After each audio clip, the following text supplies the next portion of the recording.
Well,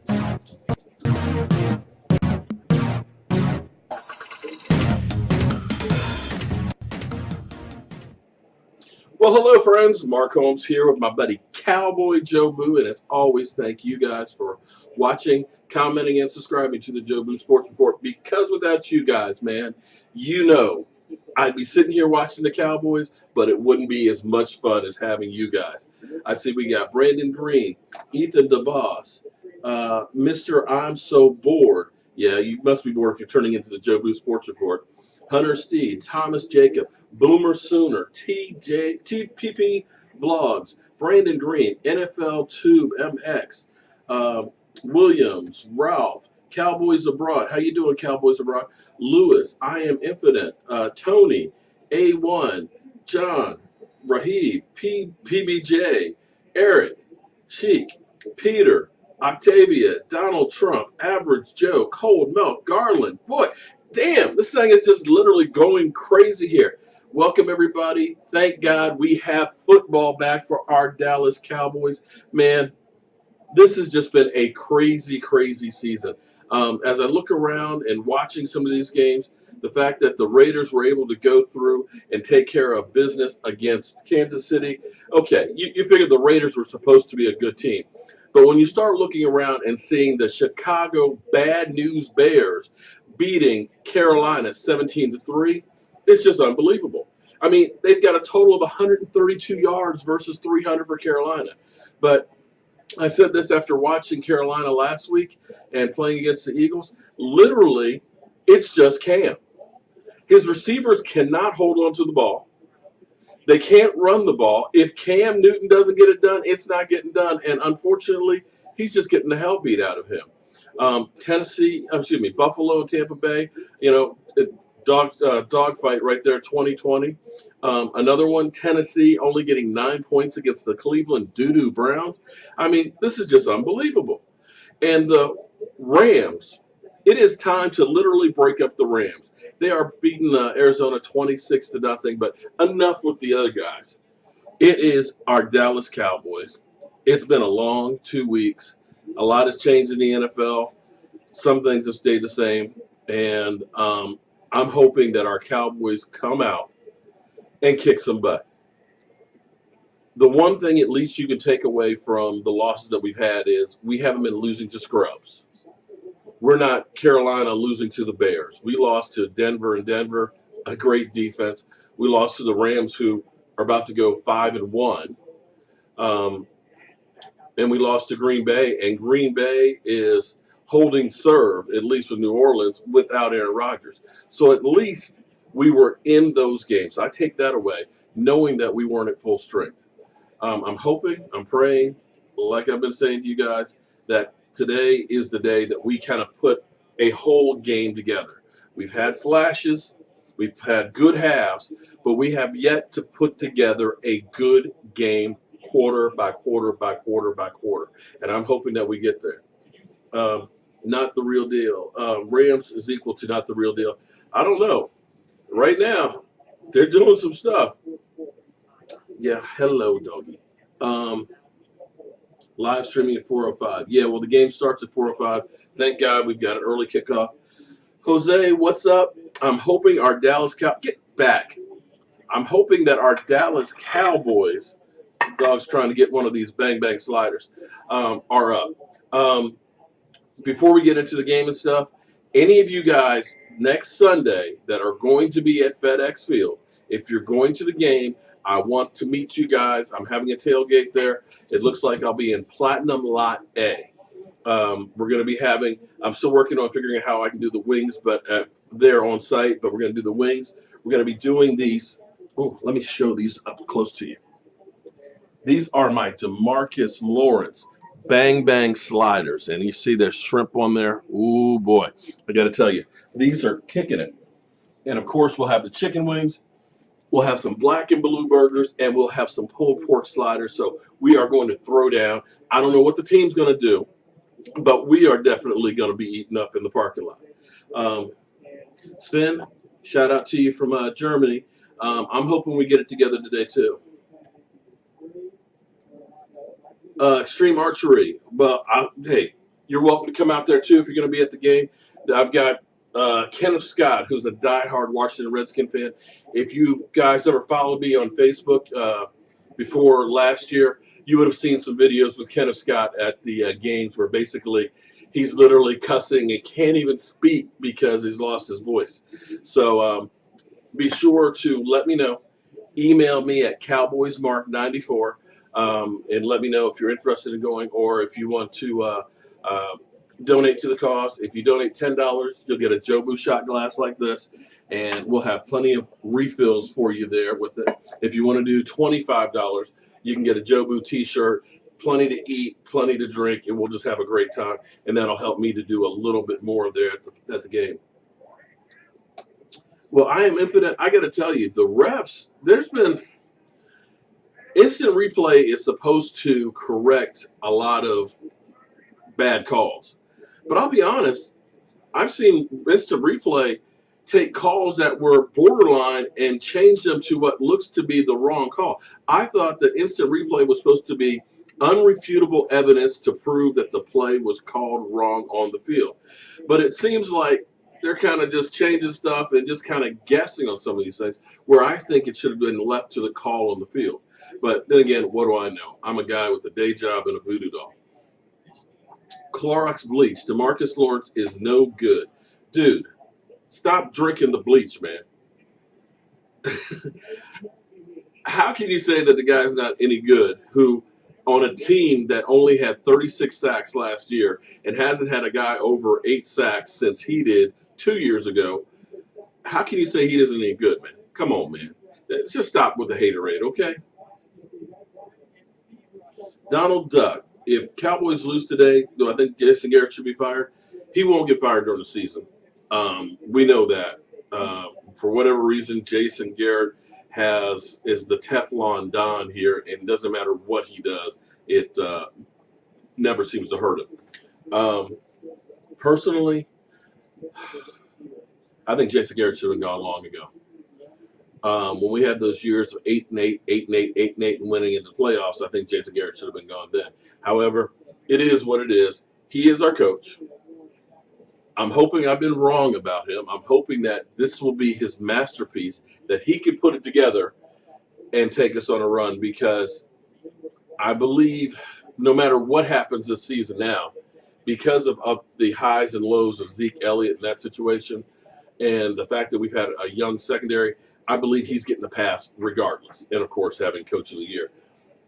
Unfortunately, if he fails and gets fired, it's Jerry Jones admitting that he made a mistake. And Jerry Jones does not want to admit that he made a mistake, even though he made a mistake with Jason Garrett. I'm sorry. He's just, to me, not the guy. Great guy. The guys love him. But it doesn't mean that you can coach in the pressure cooker that is the NFL. And AJ, that's the thing that bothers me. Is about when we talk about the reviews, that all of it goes to New York. And basically New York is the one that's sending things down. And I'm not sure I trust New York City and the NFL to be on the up and up on some of these things. Because sometimes it's kind of like, are you kidding me? The game is blacked out in New York because restrictions. I bet you that's restrictions because of New York. Wow. I thought this was seen everywhere. Because the fact that we're getting it here in D.C., if a game is blacked out, usually it's blacked out here, but I guess with the Redskins playing tomorrow night against the Eagles, that they figured, okay, we got to put something on because there was no early game on Fox here. Eli Manning broke his upper lip, so he can't throw today. Okay. Chlorine bleach is still doing his usual haterade. What's on Jobu's menu today? Jobu has a DeMarcus Lawrence bang bang slider. I keep forgetting to put that video together on how you make it. He's got his chicken wings. He's got some carrots and celery, of course, some blue cheese dressing, and we're going to pour him his good old rum, and he's got his Cuban cigar. Oh, man, you have to work at 4 o'clock. Sorry, Jace, man. I wish you could watch the game. Restrictions in the Midwest, too. Wow. Cold milk. Linehan is doing the play calling, and I'll be honest. I believe that the Cowboys going into the season believed their own hype, believed that last year we had the best offensive line in football, that we were opening holes, miles wide for Zeke Elliott, and figured it was going to be that way as well. When you looked at what La'el Collins was throwing people around left and right, and you figured that he would be an upgrade over Doug Free, and getting away with saying, okay, Chaz Green will be okay at guard. The offensive line shouldn't lose any continuity. And I believe that they figured that we could just line up with anybody and we could just go punch them in the mouth and run it down their throats. Because when you look at the plays that we keep running, it seems like every time a first down, we're running Zeke between the tackles. The defenses are putting 8 men in the box to start it out every single time. And they're stopping us on first down. And then we're getting in second and longer plays, 2nd and 9, 2nd and 8. And it just doesn't seem to be creative. You have to throw some gimmicks in there, throw a few curveballs, and stop being so predictable. So they need to definitely mix it up. Dak Prescott should have a field day today. With San Francisco's defensive backfield is not real good. They're giving up almost 270 yards a game. Our defense should have it their way as well. I hope that we get some good play on the defense, but we'll see what happens. Oh, Cooper Rush has been elevated. Breaking news: Cooper Rush has been elevated to backup quarterback for this week. So there's that. Well, Carlos, it's the first half hasn't been so much we've come out flat. It's been halftime adjustments and coming out to start the second half that we have been just deadly flat. Now, the thing that scares me, oh, God, it scares me, is with Jason Garrett, we're not good with bye weeks. Most teams have a bye week, have extra rest. They come out hitting on all cylinders.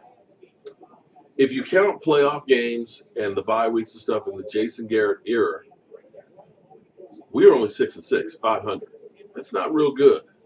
For whatever reason, having time off for us is bad. And it almost makes me wonder. I'm hoping that today, because we're playing the 49ers, it's different. Hopefully we can get a positive record on that and we go 7-6. But I'm almost hoping that instead of us making it to the playoffs where we're the number one seed again and things, where we have that bye week, I'm almost hoping that this team has to fight their way to get into the playoffs and has to play that first week if we make the playoffs. So they don't have any room to rest or to think that we are the king shit. All we got to do is show up. They need to fight and earn everything they get. And I'm afraid that last year, with that schedule that they had, and surprising a lot of people, with people not knowing everything about Dak Prescott and things like that, the team reinvented itself in much the same way it did in 2014. In 2014, we didn't go into the season saying we were going to run the ball. But we came into that season with Tony Romo thinking we're going to be throwing the ball down the field. But that first game against San Francisco, Tony Romo couldn't get the ball downfield. Through 3 interceptions, we looked like crap. And all of a sudden, Jason Garrett, for the first time, realized, I got to run the ball till my quarterback gets healthy. And that changed the dynamics of what the team was about. Before, we were always throwing 60% of the time. All of a sudden, we became a balanced offense and did some great things. And it seemed easy that season. And going into the playoffs, it was kind of like, okay, we got a week off. We're the number one seed. We're going to be playing at home. They relaxed. And they lost. And I feel like that was last year. It was deja vu. It was, we changed up from Tony Romo. Well, thank you, Space Cowboy. Space Cowboy, you're going to be there. We're going to be in parking lot, the Platinum parking lot A, buddy. Oh, man, I can't wait to get there. I tell you what, we're going to be there probably about 3 hours ahead of the game. We are going to be throwing down. Thank you very, very much, Space Cowboy, for the donation. And again, any of you guys that are going to be there, Look for us. Platinum Lot A is the covered lot that's right by the Redskin store entranceway over there. So we'll be right there. We're going to have some tables set up. We're going to have plenty of food and stuff to drink. So definitely check us out. Thank you very much, Space Cowboy. I appreciate that. No fair. You want to be there? Well, I'll be honest with you. I've shared this before with you guys about my dream is after meeting a lot of you guys, when we went to Philadelphia for the draft, God, I hate to keep saying this, but Philadelphia did a great job with the draft. It was really cool because I probably met about 15, 16 of you guys there at the draft. And it was cool meeting you guys, hearing your stories and stuff, and putting you on film. And that literally gave me the bug of wanting to do this more and more. So my wife calls them tentpole events. Um, and I want to do this tailgate where we can go through, have a great time, sitting around, chit chatting, getting ready for the game, and definitely talking some trash to the Washington Redskin fans and stuff. Um, um, I hate to break this to you. If Sean Lee comes in and we lose, you know it's coaching issue. Well, this is very true, Guilford. Um, you're very, very right about that. But I will say this much. I know some of the plays that were missed against the Rams with Gurley going across the middle. I know Sean Lee would have made some of those. And had one or two of those plays been made on third downs or a turnover here or there, those games would have been different, flat out. That's not to say that that game is going to be indicative of every other game you play. I just know that Jalen Smith can't make the plays the way Sean Lee would. So that's my hope right there. I feel that David Irving getting back 2 weeks ago, now getting 2 weeks of practice and stuff, he's going to be ready to kind of go in there too. I feel like this pass rush is what's going to lead this defense and help out that secondary because Aaron Rodgers is, let's face it, is the best quarterback in football right now, be it without the injury. If you give him 3 or 4 seconds, I don't care who you have in the secondary, he's going to pick you apart. But if our defensive pass rush can get there in 2.5 seconds, and put pressure on everyday regular quarterbacks, you're going to force them into mistakes. That's just a fact. And with us not having the second level anywhere near up to par the last couple of games, it kills you. So we get some pressure on there. You get Sean Lee flying around to the ball. All of a sudden, you will see your secondary play a lot better than what you've come to expect. Getting closer to game time here. We've got literally 16 minutes to kick off. I am so happy to get ready to get this thing going. Can Jason Garrett please leave? Yeah, well, that's a wish that we've all kind of had, but so far hasn't been working out real well. Something that was kind of interesting. I love the Dallas Cowboys.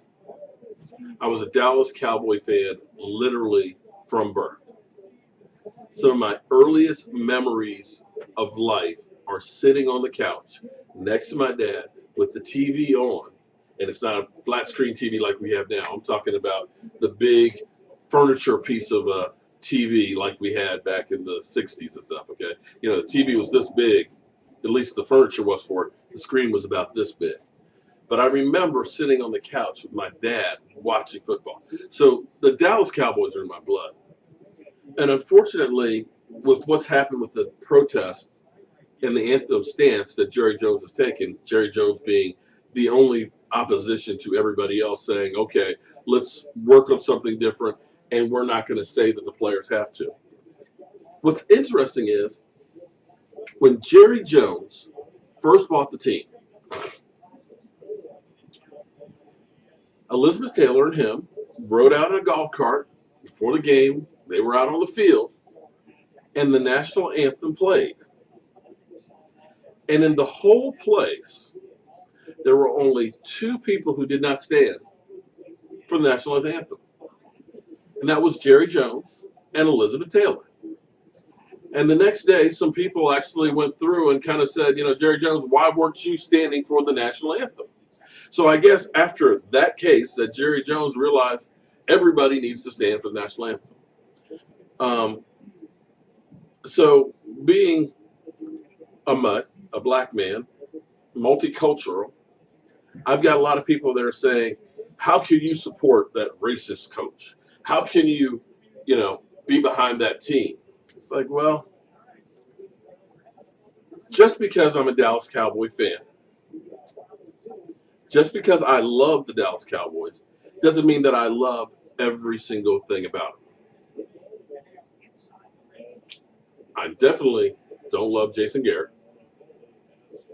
I definitely don't like 20 some years of waiting since the last Super Bowl. There's a lot of things that Jerry Jones has done that I don't like. Things that he has done that I like. I love AT&T Stadium. I love the fact that he'll sit down and talk with any fan that's out there. I don't like some of the calls he's made. So understand, as a Cowboy fan, you take the good with the bad, and it doesn't mean you agree with everything they do. But be that as it may, Calais Campbell 27, Colts 0. Yeah, Marcelo, God, that's one of those ones that I keep going back in my mind because you guys know how much I wanted Calais Campbell on that defense. And I'm not sleeping on the 49ers. The 49ers with Hydeback are a good running game. Um, and the 49ers have been close the last 5 weeks. So they are due to get a win sooner or later. I'm just hoping that it's not today. You want a shout out from El Paso, Mr. Cowboys for Life? You got it. Shout out to you. Um, I just hope that, I hate losing, but I understand losing. Okay? You can lose at any time. At least if you're losing, look like you had a chance. Look like you just weren't outcoached. Try something different, and if it doesn't work, it doesn't work. I'm just tired of seeing the same thing over and over and over again. I want to see our secondaries, instead of being 10 yards off the field, off the carriers, I want to see them up at the line of scrimmage with the receivers, trying to knock them off their routes. Throw me a blitz here and there, some extra pressure, an exotic one. Do a twist stunt with a linebacker doing a delayed blitz. Do something different than the same thing other than we're just going to kick back and try and keep everything in front of us, and hopefully we'll get a play. I'm tired of that. I'm tired of not getting any turnovers the last 3 games. I'm tired of being passive and waiting. I want to see some aggression. I want to see this team go after it and act like they're hungry. I want to see them punch somebody in the mouth. Like I was talking about with Aaron Rodgers, I said I want to see him dead. I want to see him stomped in the ground. That's what I want to see this Dallas Cowboy team do. But we just don't see it. I don't know if it's a mirror image of their coach and Jason Garrett, who's just there clapping. But I want to see these guys angry, pissed off, like somebody stole something from their mother. That's what I want to see. Bills Bucks game. Yeah, that's the crazy thing about football this year is you just never know what game is going to be the surprise.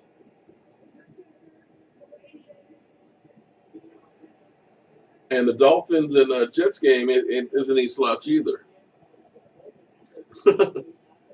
um, I would just like to see Jason Garrett have some emotion, man. Um, Win, lose, it's always exactly the same, man. Throw a hissy fit from time to time. Give me a player an angry look that's screwed up for once. Stop this damn clapping. Can we tie his hands behind his back so he just can't clap? Do something different? Azteca, I agree. It's time to start getting aggressive. 100%.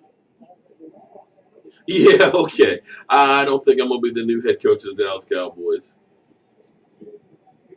And Connor, you might be right because it doesn't seem to matter. I mean, the fact that he went 4-12 and could only win one game without a starting quarterback and got a pass on it. Am I going to live stream the game, as in the whole game? Um, we can start into the game if you guys really want me to. That's one of those things I haven't really done too much. I just find it hard to believe that you guys would want to sit here for a whole game and listen to me talk about it. But if there's you guys really want me to, and leave me some comments if you do, I'll at least go into the start of the game if that helps you. Well, I'm going to put that one up. Um, Quick Lot. Oh, man. Well, hey, man, you just around the corner, dude. You have to definitely get you over for a game or something, man. Um, yeah, trade deal. I'd like to see that too. Have him throw his headset across the field there too. We are 8 minutes away from kickoff, guys. It's getting close. Oh man, I don't know if I can live stream through a game, guys. That's hard work.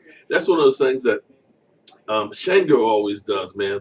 And I don't know that I can talk for that long. I know I love to talk, but that's a long time. But let me at least get my refill here ready. So, what are you guys looking for today? What is the one thing you want to see out of our Dallas Cowboys besides a win to show some life? Like I said, I want to see the Cowboys come out aggressive. I want to see them get some turnovers, and I want to see them change some stuff up.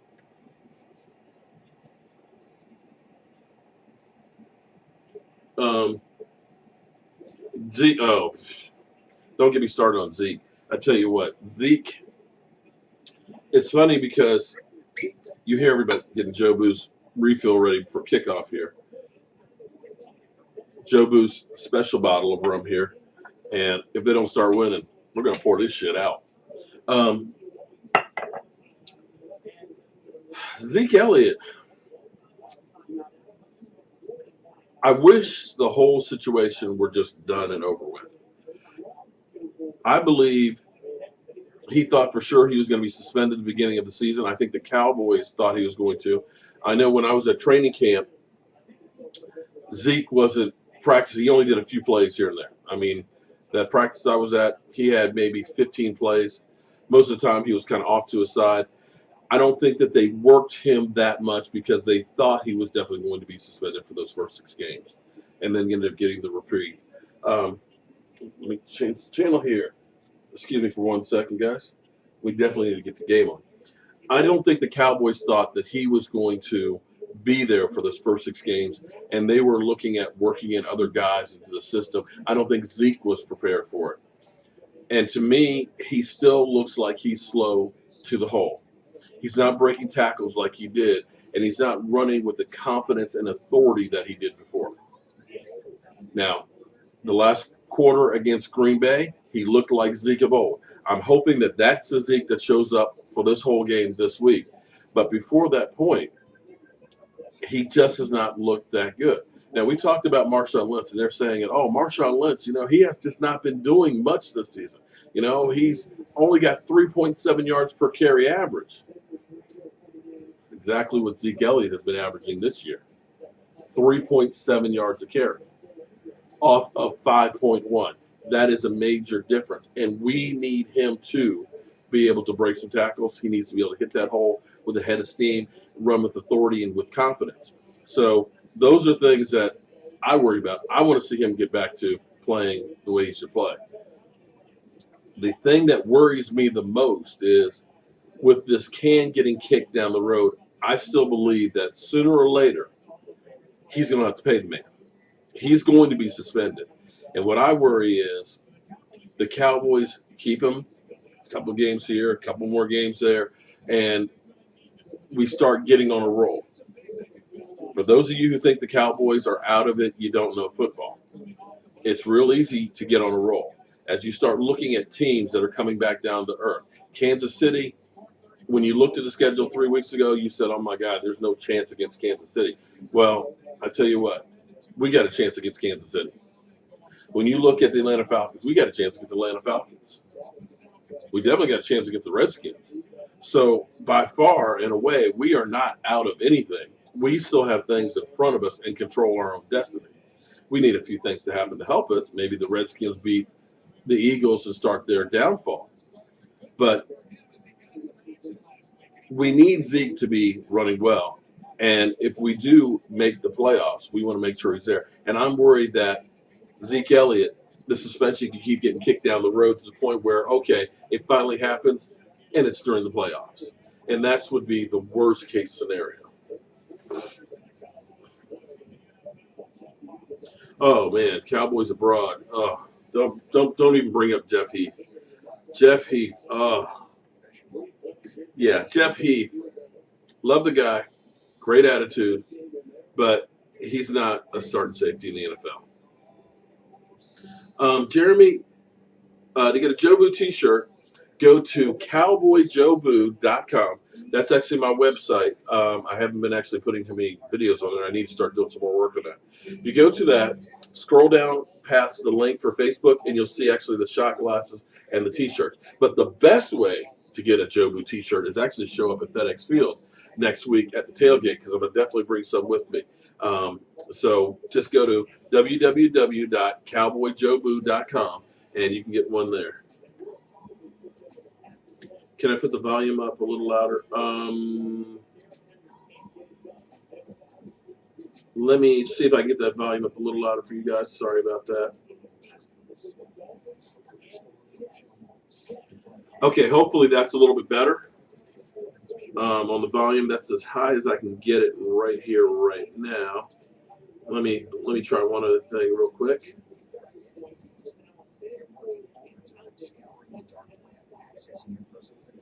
Let's see, is that any better?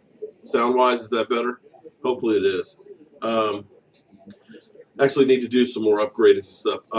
My computer system here is not recognizing my regular mic that I have in here, so I have to switch up with it. So I'm actually using the Wi-Fi, the web cameras one right now. Can I live stream? Oh man, I tell you what, I'll start out the game and see how that goes, because I'm trying to eat some of this. I'm trying to eat this bang bang slider here too. Okay, I tell you what, I'll start out the game as long as I can take a bite real quick. Mm. Mm, mm, mm, mm. Mm.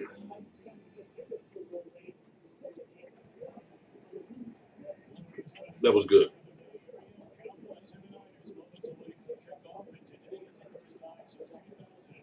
Guilford Hall, come on, man. I'm not saying Byron Jones is lighting up the world, but Jeff Heath is not better than Byron Jones. All right, we're getting ready to kick this thing off. Oh, grab the volume, turn it up a little bit here.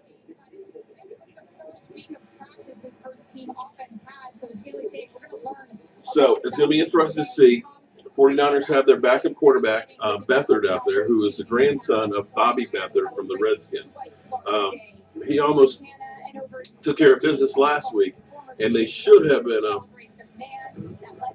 It's black. It's really blacked out on Sunday Ticket, huh? How is something blocked out on Sunday Ticket? I thought everybody had that.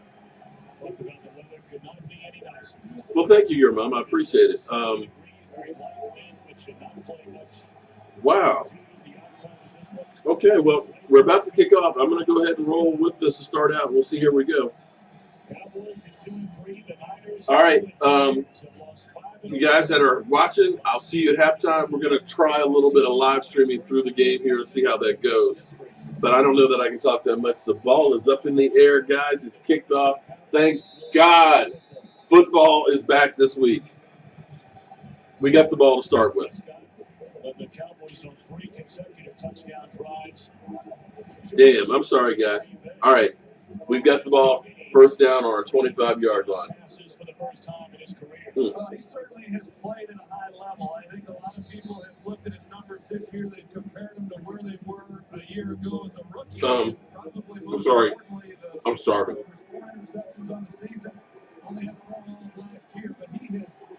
All right. Try something different, offense. Please try something different. Going outside with Zeke. Okay.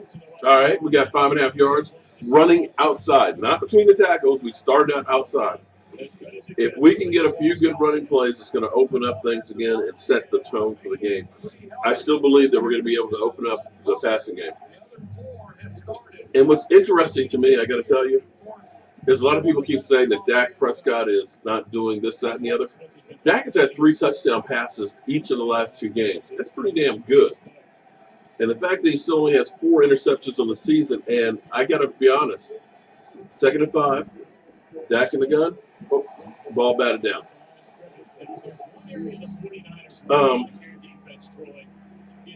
Got my train of thought there. Okay.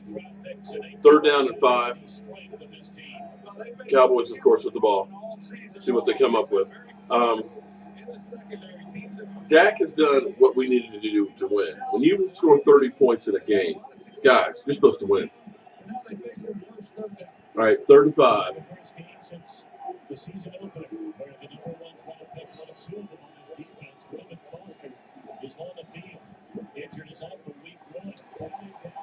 Ball tipped. Okay, got a punt.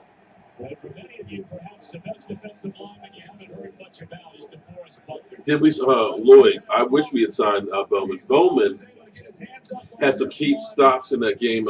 He actually signed with the Raiders. He was key in that win for the Raiders. He actually looked fantastic. He played 60 or 62 plays. Not going to show. No, I can't. No, guys, I can't show. As much as I would love to show the game, if I show the game, they will shut down my channel. But I can turn the volume up. So, fumble. 49ers fumbled. Cowboys got the ball. 1st down on the 20-yard line. That's what I'm talking about, guys. That is what's been missing from this team. Thank you, Jesus. We finally got a freaking turnover for the first time in 3 games. Taylor gets hit and stripped of the ball. Oh, my God. Was that Jeff Heath in there, too? Okay. Jeff Heath must have heard me say something. What an opportunity now, setting this offense up. No, it wasn't Jeff. Oh, no, it wasn't Jeff Heath, excuse me. But listen, yeah, he was around the ball at least.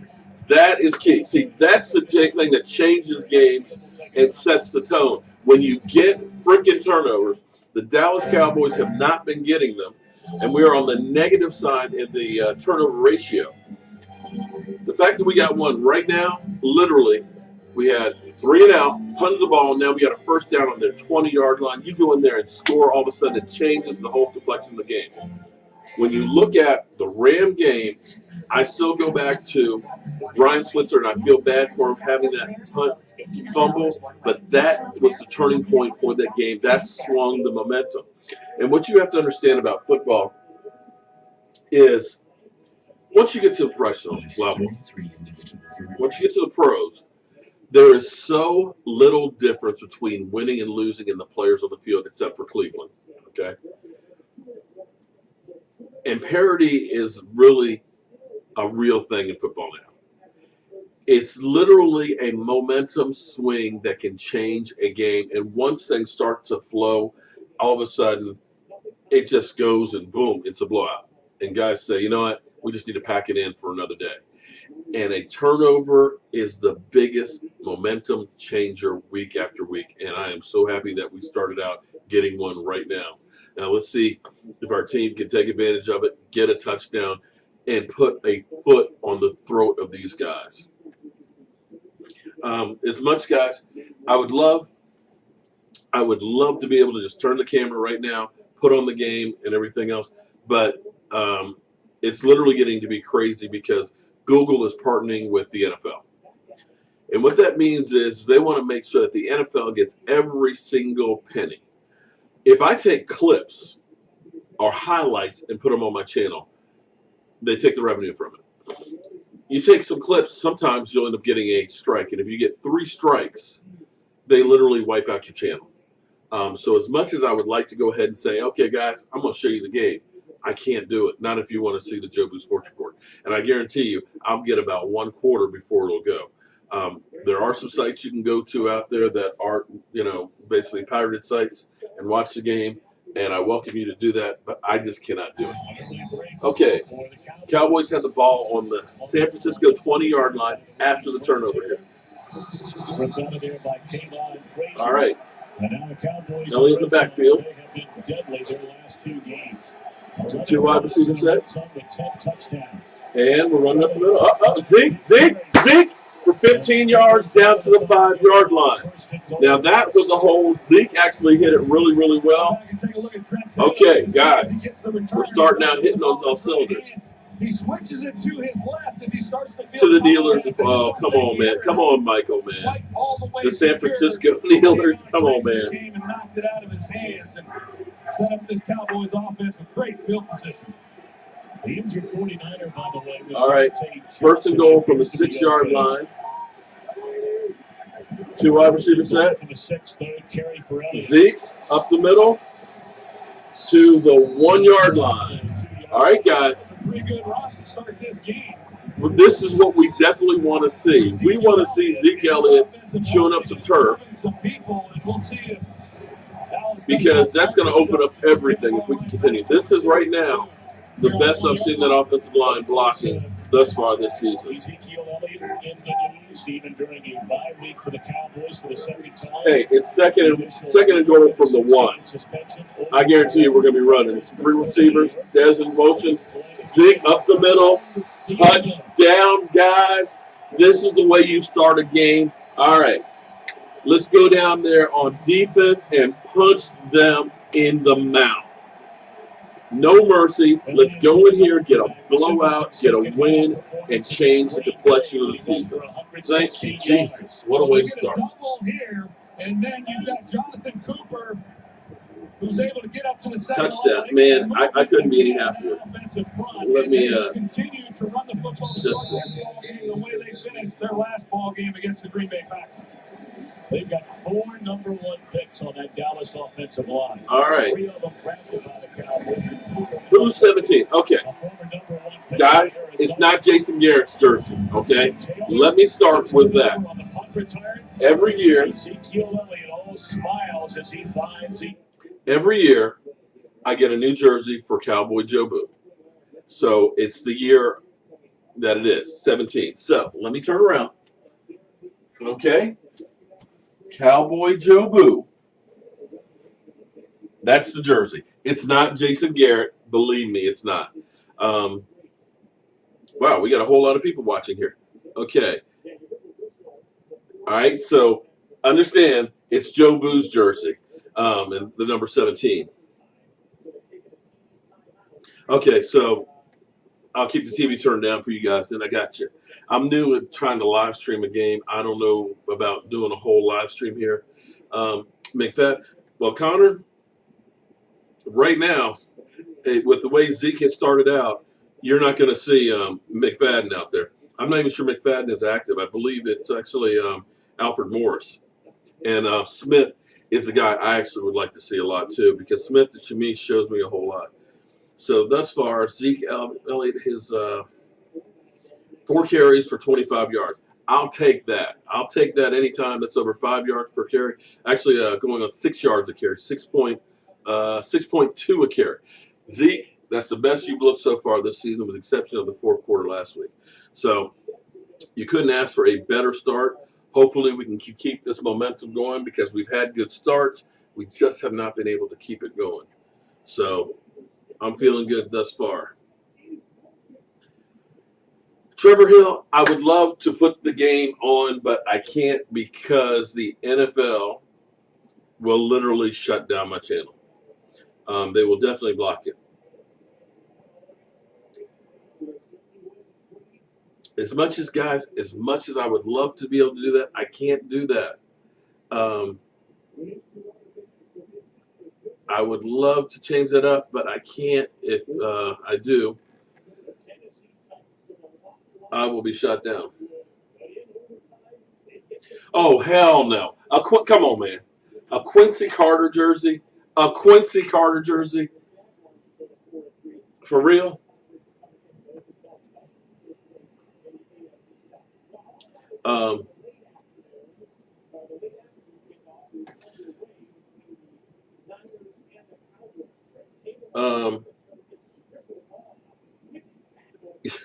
Don't put the game on. Love to hear another fan. Okay. All right, we're kicking off. Let me I'm going to turn the volume down on that. Let me take it off mute. All right. Kicked it out of the end zone like that. Okay. That jersey would be made of weed. Oh, man. Come on, man. So everybody in the Cowboys. So David Irvin didn't do anything after all. All right, let's see what our defense does. Everybody has given up on our defense. And while we're getting started here, I'm going to finish eating some more of this slider here. Forgive me. First attempt from the 25. Gave him 2 yards rushing. 2nd and 8. Okay. What channel is it? It's on Fox Sports. Can somebody make a fake account and stream it? Okay.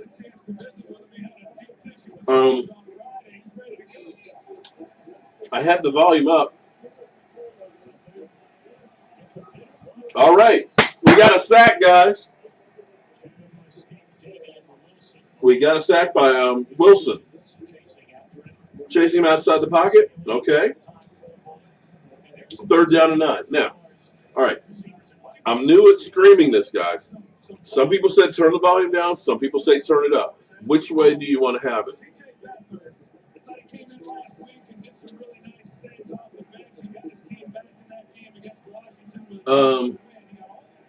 All right, 3rd down and 9.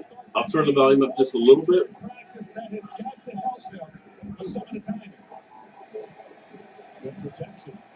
Good protection. Incomplete. That's a 3 and out for my defense that everybody said stinks. Okay? All right. So far, so good. We're hitting on all cylinders. I couldn't be happier at the moment. Jordan Lewis on the coverage. He was actually beat a bit, but the pass was well overthrown. And Xavier Woods was right there as the safety. Thank you. Thank you, Rod Martinelli. Xavier Woods is out there starting, guys. Thank you.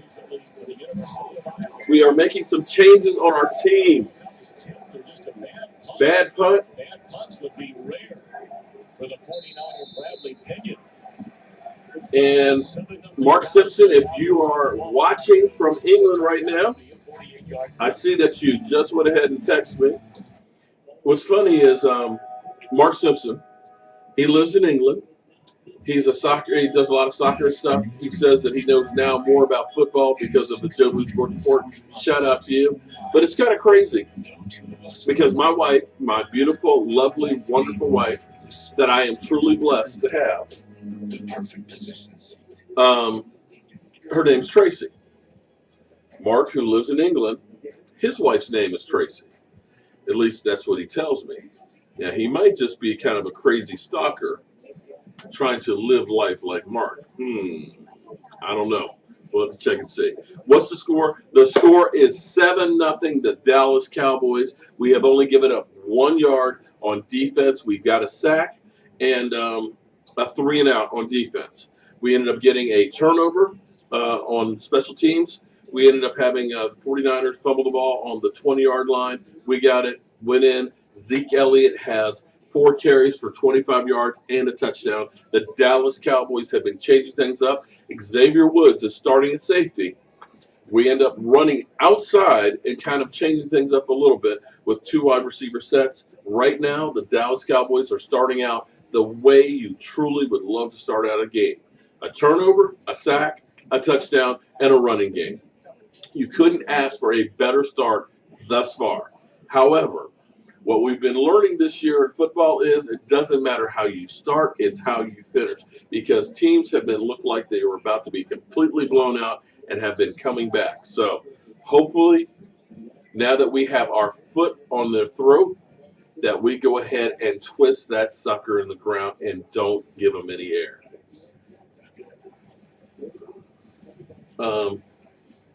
Yes, Private Grant, I agree. Let's not choke in the 7th half. Give a shout out. Daniel Rodriguez, shout out to you, buddy. And again, guys, I'm curious with all the people who said, F the NFL, I'm burning my jersey, if they really F the NFL and burn their jersey, and if they're not watching football anymore. Because I got to tell you, there's nothing better than watching a good game. For me, last Sunday sucked to high heaven without the Cowboys playing. I truly love watching football and live and breathe football. And the game's back on 1st and 10 on our 26-yard line. 2 wide receivers. And we're sticking with running the ball. Zeke Elliott for about 4.5 yards. I'll take that to start out with. So far, Zeke is getting the ball. They have 29 yards rushing.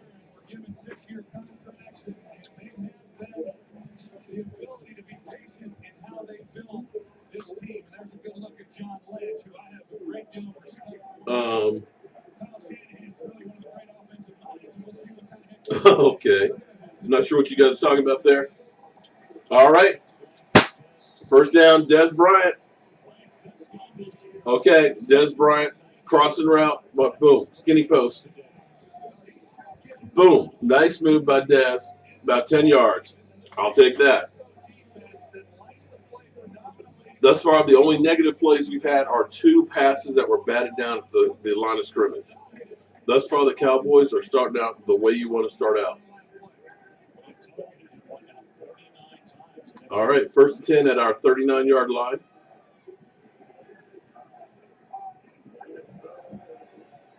And we got Switzer with the ball on a end around for 3 yards. Okay, what am I eating? Well, I'm trying to eat some of these Jobu wings here. I love chicken wings. And I have some of these Bang Bang sliders. I'll do the recipe and put it up on my on the YouTube channel. Well, I'm sorry, guys. Forgive me for eating on air, but John Turner, I agree with you 100%. I've been saying that the Cowboys need to change things up and do some things different to try and loosen up the defenses. See, right now, okay, we're rolling out Dak. Okay. Unfortunately, he had pressure in his face. He ended up just getting rid of it. 3rd down and 7.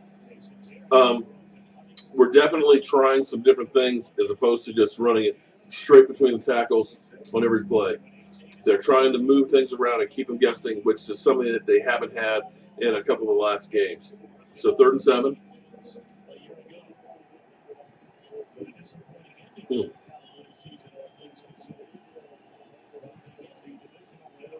3rd and 7, Dak in the shotgun. Got a blitz. Oh, almost a death. And a flag, and it looks, Butler. Looks like we got a pass interference or unnecessary roughness on the quarterback, one or the other. The 49ers blitz 7 guys. Yeah, pass interference with Bryce Butler. Another one of those things the Cowboys need to do is use Bryce Butler a lot more in the passing over Terrence Williams. Terrence Williams, love him. Has some bad plays here and there. Has a couple interceptions and drop balls on him. So 1st and 10 on that.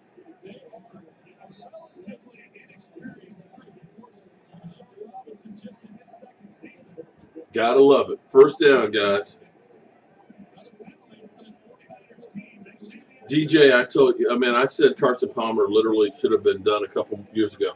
Zeke Elliott, boom, for 5 yards. Guys, Zeke is back.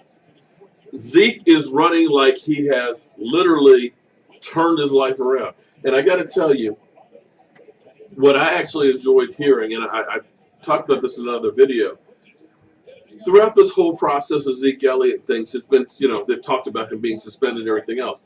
But until last Friday, he was always still with the team. And I believe that last weekend, him sitting at home by himself without the team was a difference maker. 2nd down and 5 from the 36-yard line of San Francisco. Dak in the gun. Boom. Jason Witten. 10 yards. Jason Witten. All he does is get open with his old slow self. Guys, right now, the Cowboys look like they're putting on a clinic. The offensive line is doing their job for the most part, with the exception of that 7-man blitz that they had a couple plays ago, but we ended up getting pass interference on Bryce Butler. The pass was right on the money and could have been caught, but the pass interference definitely stopped it. So 1st and 10 on the 25-yard line of San Francisco. Dak's got all day. He's running around, scrambling. Boom, he's looking, and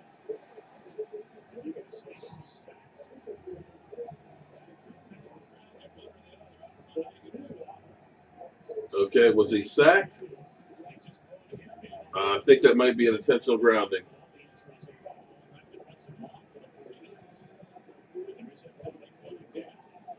Flag on the field, see what the call is.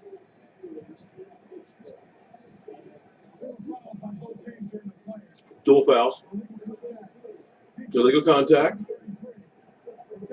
And intentional grounding. Offsetting.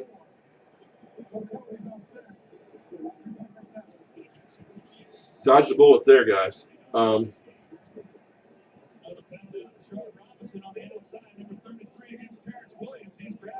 coverage was good downfield.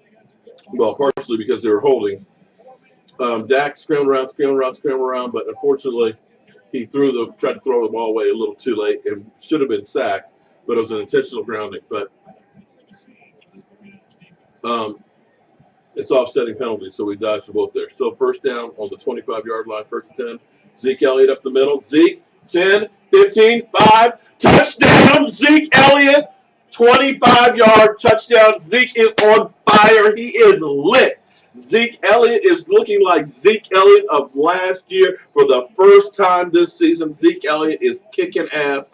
The Cowboys are up 13 to nothing right now.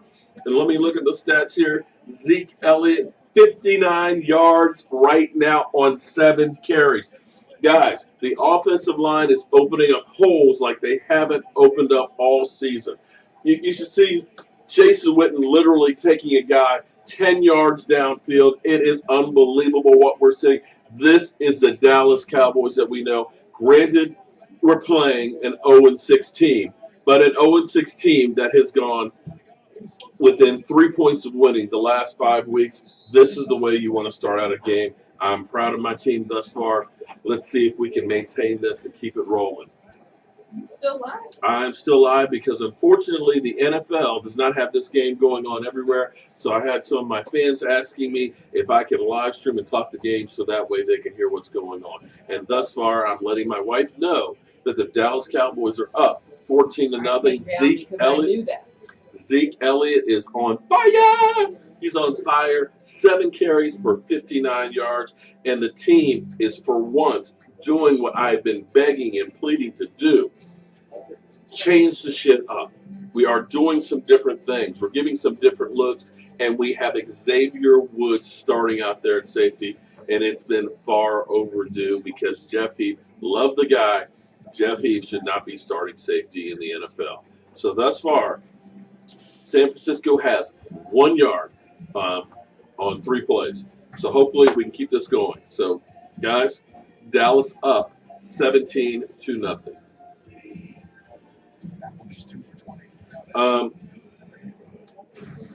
If you'll remember, and maybe you guys forgot, last year when we played San Francisco, we were down 14 to nothing and ended up readjusting and coming back and kicking their butts early in the season last year. So I like this start a lot better than the last start. The 49ers secondary is scary. That's been the problem with the 49ers is their secondary is young and very inexperienced, and that's where they've been getting beat. Keep the run flowing. Okay, here we go. I tell you what, I'm looking forward to next weekend. Depending on how many of you guys want to go ahead and go and stuff, I definitely just want to have a ball. I want it to literally be a party next week. I'm not sure how well, if I'm going to be able to live stream or not because excuse me, FedEx Field is actually kind of in a bad stretch of neighborhood.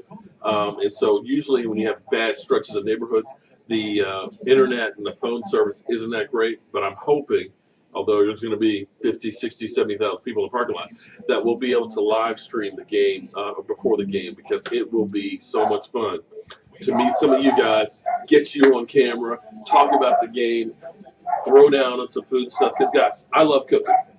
And my wife says that I'm needy. And it's true. I'm one of those people that when I get a pat on the back, it makes me want to work that much harder. So, I'll go through and cook. How's that taste? Okay. It's good. And it's like, yeah, that's good. Okay. So the next time I want to make it even better. So I like getting those pats on the back and those attaboys because that makes me work that much harder. All right. 7:56 left to go in the first quarter. Dallas up 14-0, kicking off. It's up in the air. It's a short kick on the 10-yard line.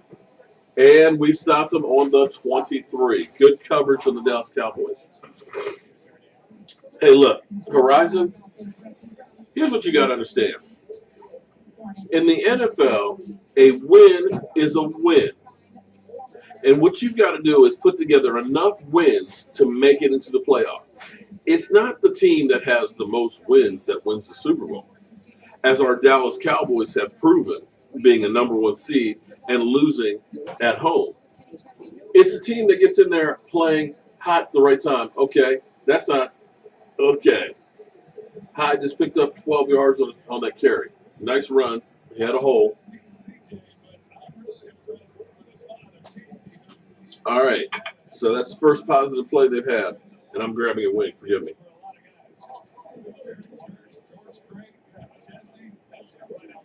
Okay. 1st and 10 on the 35-yard line. Rolling out to the left. Naked bootleg. First down, pass. Okay, 49ers getting it together here.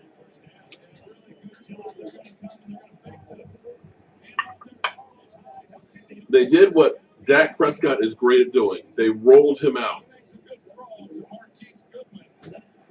First down on the 48-yard line. Rolling him out the other way.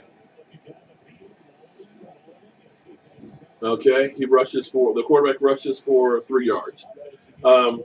They're doing what Dak Prescott was famous for doing, and that is rolling him out. They rolled him out to the right. They've rolled him out to the left here. They're trying to keep him moving around so that way they don't have a moving target. They have a moving target as opposed to a stationary one out there. 2nd and 7 from the Dallas 47-yard line.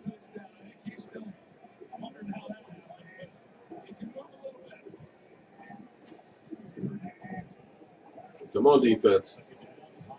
Hyde. Okay. 3rd down and 1. All right. 3rd down and 1 for the defense. Let's see what our defense can do here. Nobody wants to watch these lame teams in Cali. They definitely don't want to watch the Chargers. And I'm not sure they want to watch the 49ers here. 3rd down and 1. Come on, defense. Come on, Black Sheep. Let's see you do something here.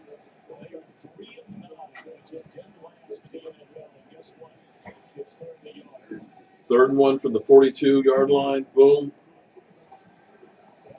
And Beathard runs. Oh, man. Oh, man. Oh, and he got slapped. Okay, 1st down, San Francisco. They did a kind of a trick play there. He ended up rolling out to the right. Fake dive in the middle. Looked like a wishbone formation. And they wishboned it to the right. He ended up sneaking out, basically almost like a Statue of Liberty type of a play. And he got smacked at the end. 1st down on the 27-yard line. All right, Cowboys, let's tighten this up.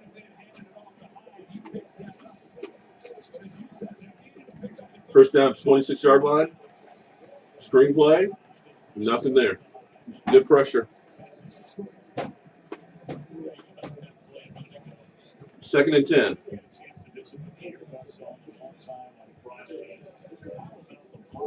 Alberto, I wish I could tell you why they're not blitzing him.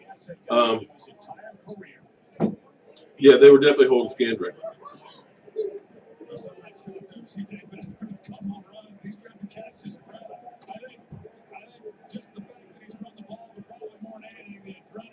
All right, 2nd and 10.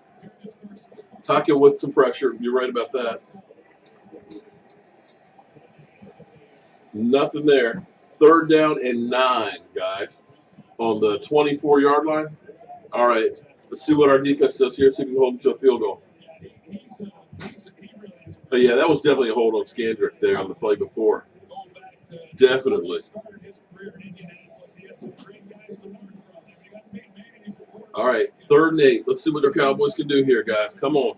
Let's stop them right here, defense.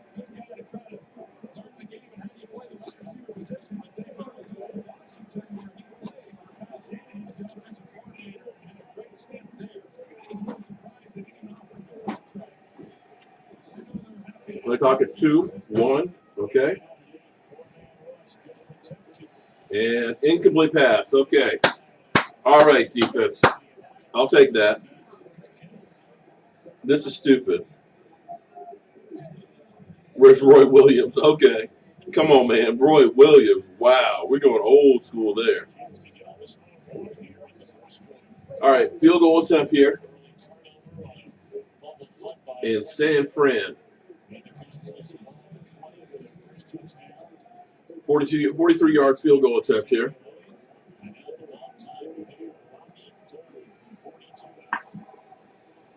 It's up, and it is just good. Okay.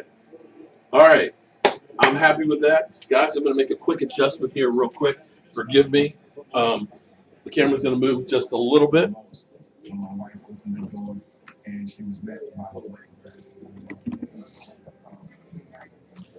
Okay. Well, let me see how that is. Okay, hold on. I'm going to have to adjust this.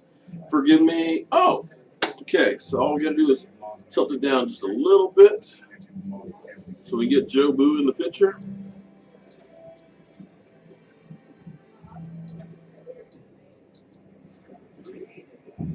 Okay. All right. Do a little bit more adjustment.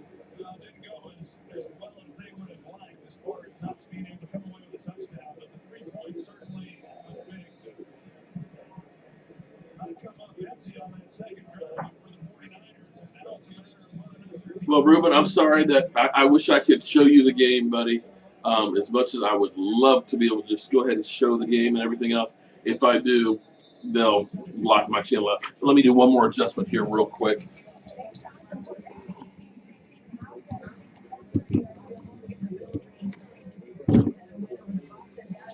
Okay.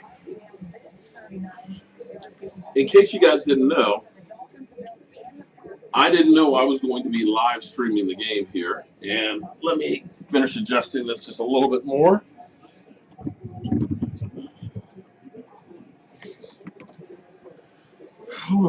Okay, 1st and 10 on the 25-yard line, guys. And we're rolling Dak out. Boom.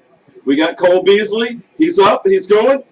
25-yard play by Cole Beasley. We rolled Dak Prescott out. I got to tell you, Dak Prescott is one of the best quarterbacks on the move outside of the pocket in the NFL. One of the most accurate ones. It's one of those things he did great at Mississippi State, and it carries through in the NFL. He can keep his eyes laser focused downfield, and boom, and we'll find that guy. I got to tell you, they've got to keep doing this. What I'm loving that the Cowboys are doing is they are changing stuff up and keeping people guessing, something they did a lot of last year, but not so much earlier this year.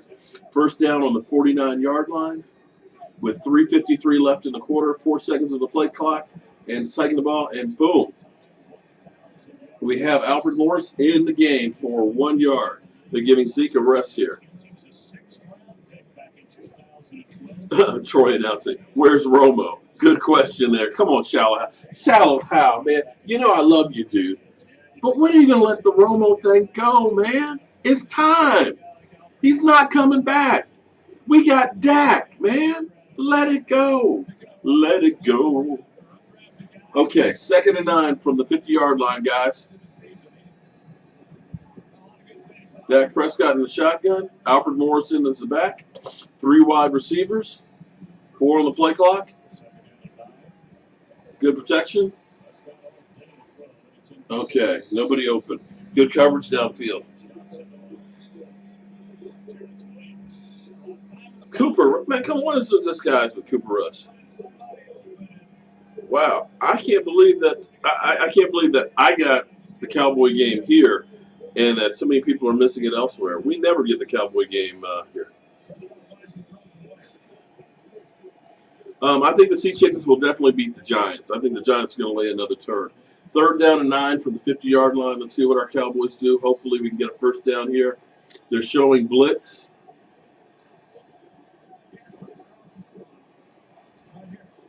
They're definitely showing blitz, and they're coming after him. Safety blitz. Dak gets it off. Just okay, he's down. Okay. Completion, but short of the first down. 4th and 3 will be punting. Ooh. That might have been a fumble.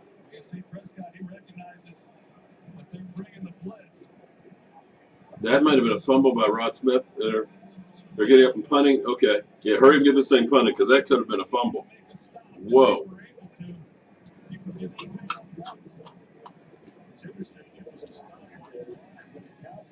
All right. Okay.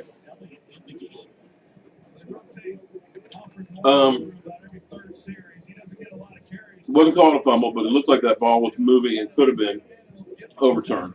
They took Zeke Elliott out of that series. They had Rod Smith in there, and they had Alfred Morris in. Alfred Morris had 1 carry for 1 yard. Definitely giving Zeke a blow. Thus far, stat-wise, Dak Prescott 4 of 8 for 49 yards. Zeke Elliott 59 yards rushing. The big difference in the game was the turnover by San Francisco. San Francisco first and 10 on their own 10-yard line. Oh, man. How is that not holding, guys? Lordy. Big-ass play. Damn. 50-yard pass play. Huge hold up the middle here. I don't know how the hell they didn't call this. Cowboys, we need to get our head back in the game. And Jeff Heath in coverage. Jeff Heath chasing a Lordy. Jeff Heath in there on coverage. All right, good stop there. Loss of 2 yards. Jeff Heath, to me, cannot get on the field, guys. They held DeMarcus Lawrence like crazy. You got Jeff Heath. Ugh.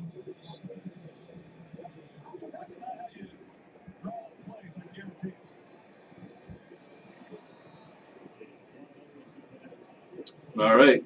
3rd and 11. Come on, defense. Clyde Wilson, I don't know why in the hell we got Jeff Heath out there because I'm telling you, Jeff Heath just looks lost.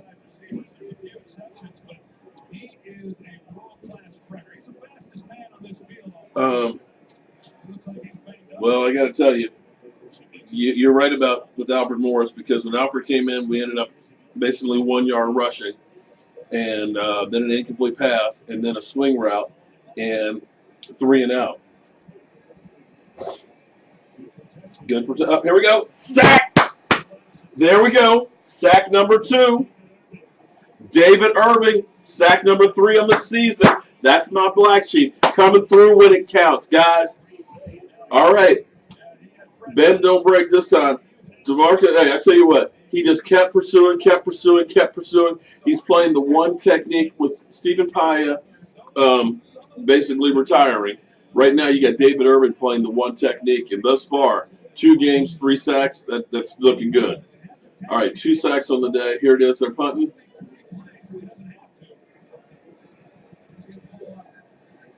Ryan Switzer gets the ball on the 13-yard line. Woo! Okay. All right. Let's see if we can get a drive going here, guys. We really need to get a drive going. Let me check something here real quick, guys. We're going to a commercial break here for the moment.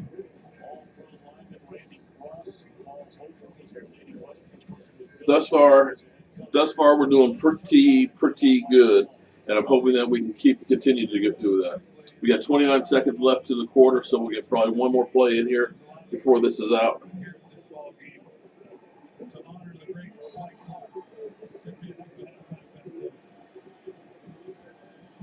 All right, here we go. 1st and 10 from our 14. Dak back. Boom, completion. Dez completion number 2. And it looks like one of the San Francisco's defensive backs is out there hurting too.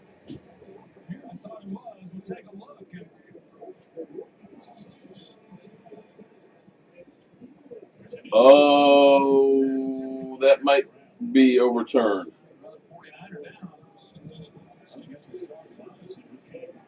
Shard Robinson is down for the 49ers. Now that catch of Dez could be overturned if they look at it. We've got Rashard Robinson down for the 49ers, so and he looks like he's hurting. He's rolling around the ground. His hands look like they're under it, but it moved a bit.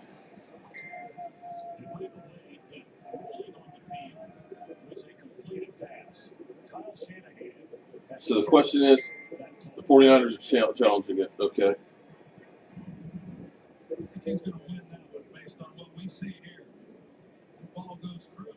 I think that's going to end up being overturned.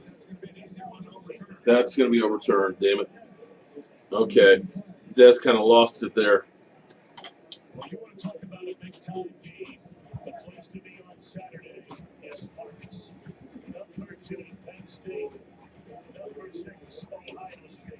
So far, the Sea Chickens and New York Giants. No score. Wow. You got the Chargers leading Denver 7-0. That's surprising. Okay.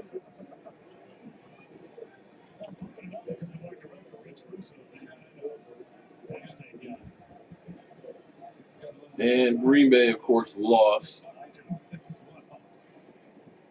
Minnesota beat okay. Miami beat the Jets. I'm surprised 33-0. I can't believe Arizona got their butts whipped by the Rams. We have to start taking the Rams for real now. The Jags, same thing, 27-0 over the Colts. Although the Colts are pretty pathetic. We're still waiting for the challenge ruling to come back. We still have Rashard up. They reversed it, so incomplete pass. Okay, 2nd and 10. Incomplete pass. Stop hating on Jeff Heap. I'm sorry, man. I'll stop hating on Jeff Heap when Jeff Heap stops playing badly. Tony, I don't know if I'm going to stream through the whole game or not. Some people said that they can't get the game where they are, so I'm kind of going through and seeing how it goes. If enough people want to watch, I'll continue to go through. If I can keep up and hopefully have enough room to make it through. So far, so good.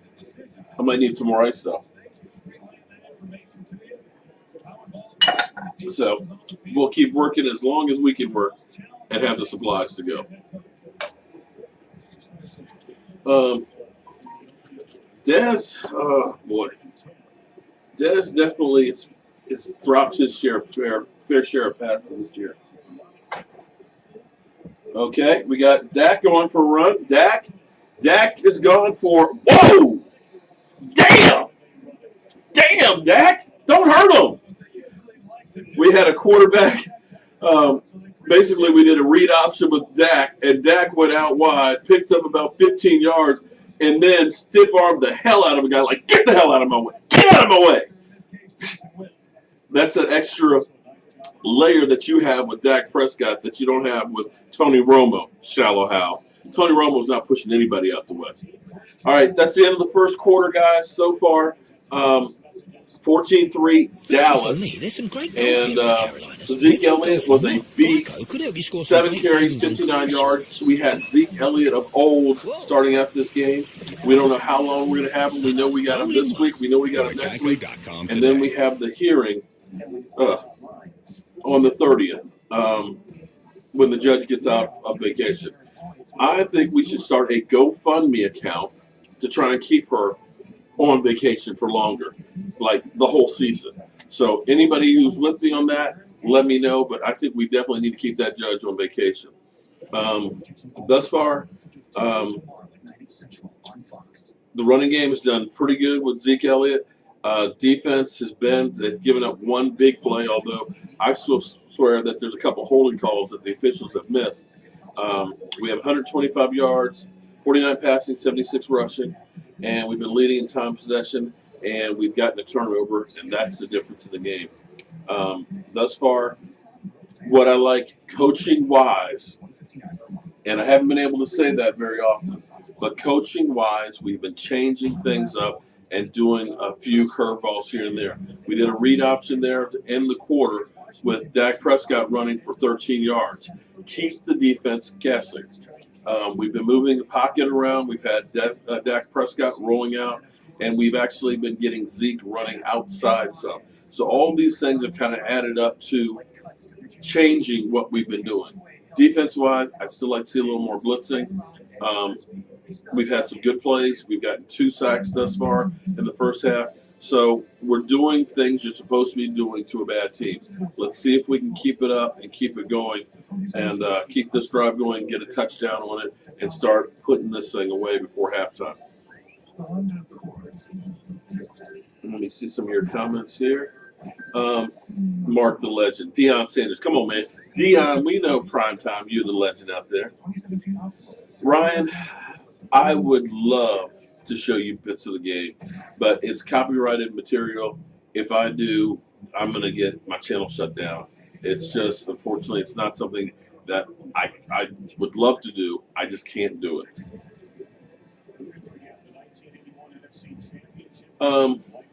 Weapon X. You know, I hate to say this, but I said it when it happened. First and 10 on our 27-yard line. Oh, damn! Okay, that was the first time somebody stopped Zeke, and Foster came through, and he laid the wood to Zeke. He met him in the hole with force. And see, wow, that's what Jalen Smith can't do with his body right now. And that's what a linebacker's supposed to do. Fill the hole and come with force and lay the wood. Damn. Wow.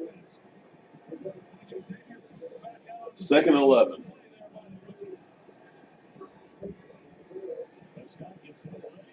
All right, that's a catch by Dez. He stretched out for that one, got a first down on it. Good job, Dez. Good job. Leave no doubt that it's a catch.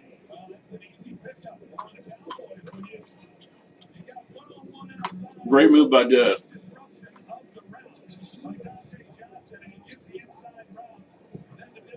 He literally caught that ball, boom, all the way out here. 2 receptions, 21 yards on four targets. All right, 1st and 10 from our 37-yard line.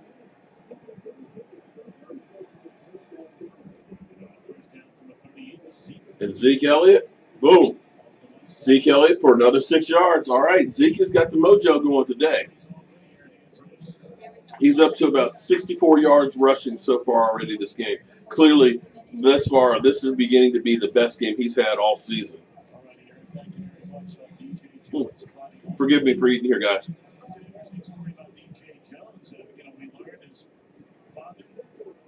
Leave poor Taco alone, guys. Come on, man. 2nd and 4. Dak. Boom. Okay. He threw it away. 3rd and 4.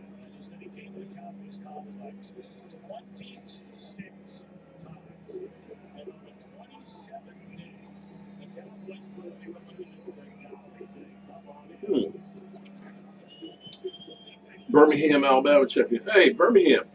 I got a sister who's in Montgomery, so shout out to you there, buddy. Javier. All right, 3rd and 4 from our 44-yard line. Come on, Cowboys, let's pick this up. Cole Beasley in motion. 3 wide receiver set. Dak under the shotgun. Dez with the big catch for the first down, 5 yards. Just got past the yard marker. Okay. That's 3 catches for Dez, and that was a money catch right there. Great timing route right there.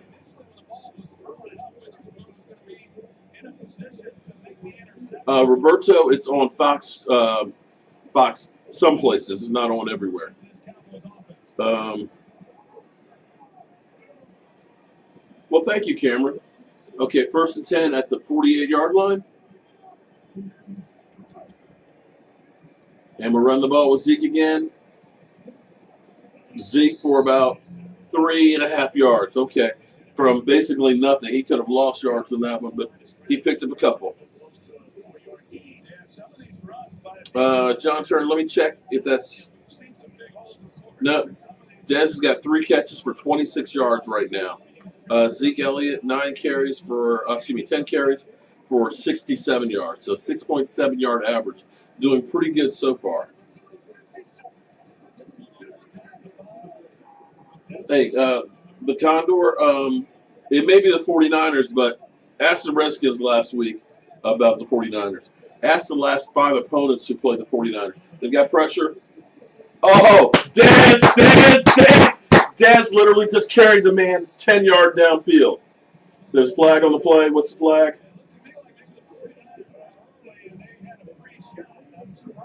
They blitzed. The 49ers are bringing pressure like crazy. They were offsides. And Dak had literally pressure in his face, and a guy he knew he was going to get hit, and he hit Dez Bryant. Boom, back shoulder fade. Dez carried the guy 10 yards downfield. Dez Bryant is looking good.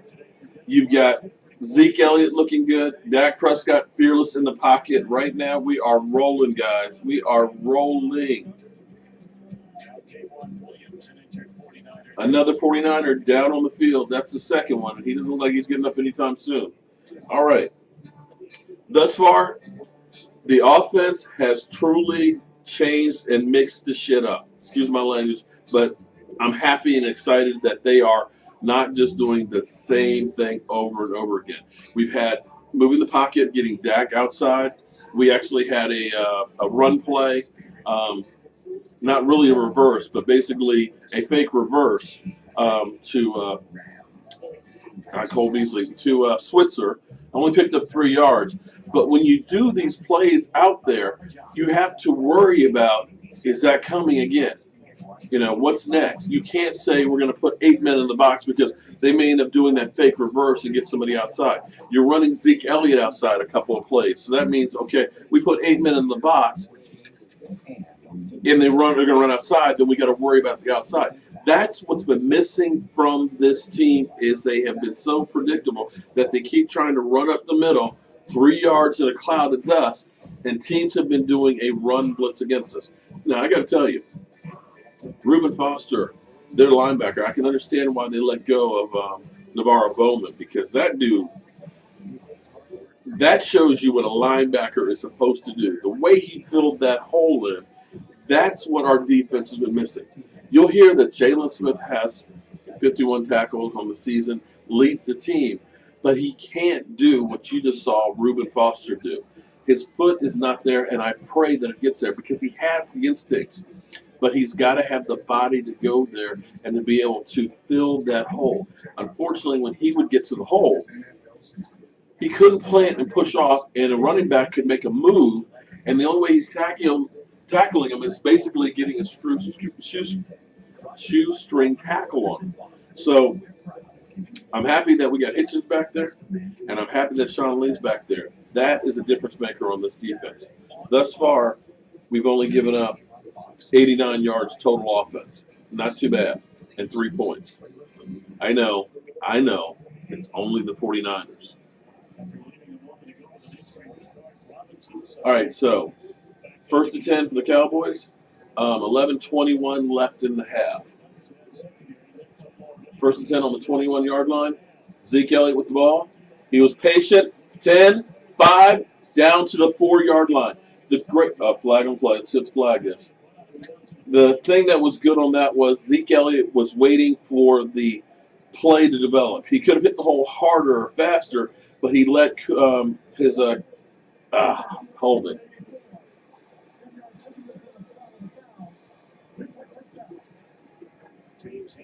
Holding on James Hanna. Come on, Hanna. On the edge. Oh, man. And it wasn't needed. It wasn't needed either. James Hanna. Damn. That hurts. That hurt. 1st and 16. James Hanna with the holding play. But the thing that was good about Zeke Elliott was it was a sweep. He allowed his guards to get out in front of him to open the way. Unfortunately, James Hanna had a takedown block downfield that wasn't necessary. Swing pass, boom, to Alfred Morris. Okay. All right, that picked up 8 yards. Swing pass outside to Alfred Morris. All right, guys. Offense is clicking on all cylinders right now.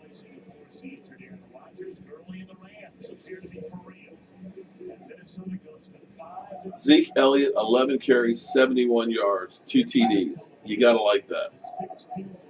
Des Bryant, 4 receptions for 53 yards. Got to like that. Second and 7.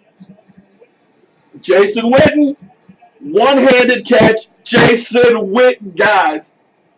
Oh, man. Father time. There you go. For all you guys out there that's talking about Jason Witten is a liability and needs to be replaced, come on, man. The guy still performs, man. Excuse me. Jason Witten, one-handed catch, man. One-handed curled it in over his shoulder. God, I wish I could show that to you guys. Because his left hand was being pulled back by the D-back. He literally caught that ball just like this and curled it in. Beautiful thing. 21-3. Excuse me again.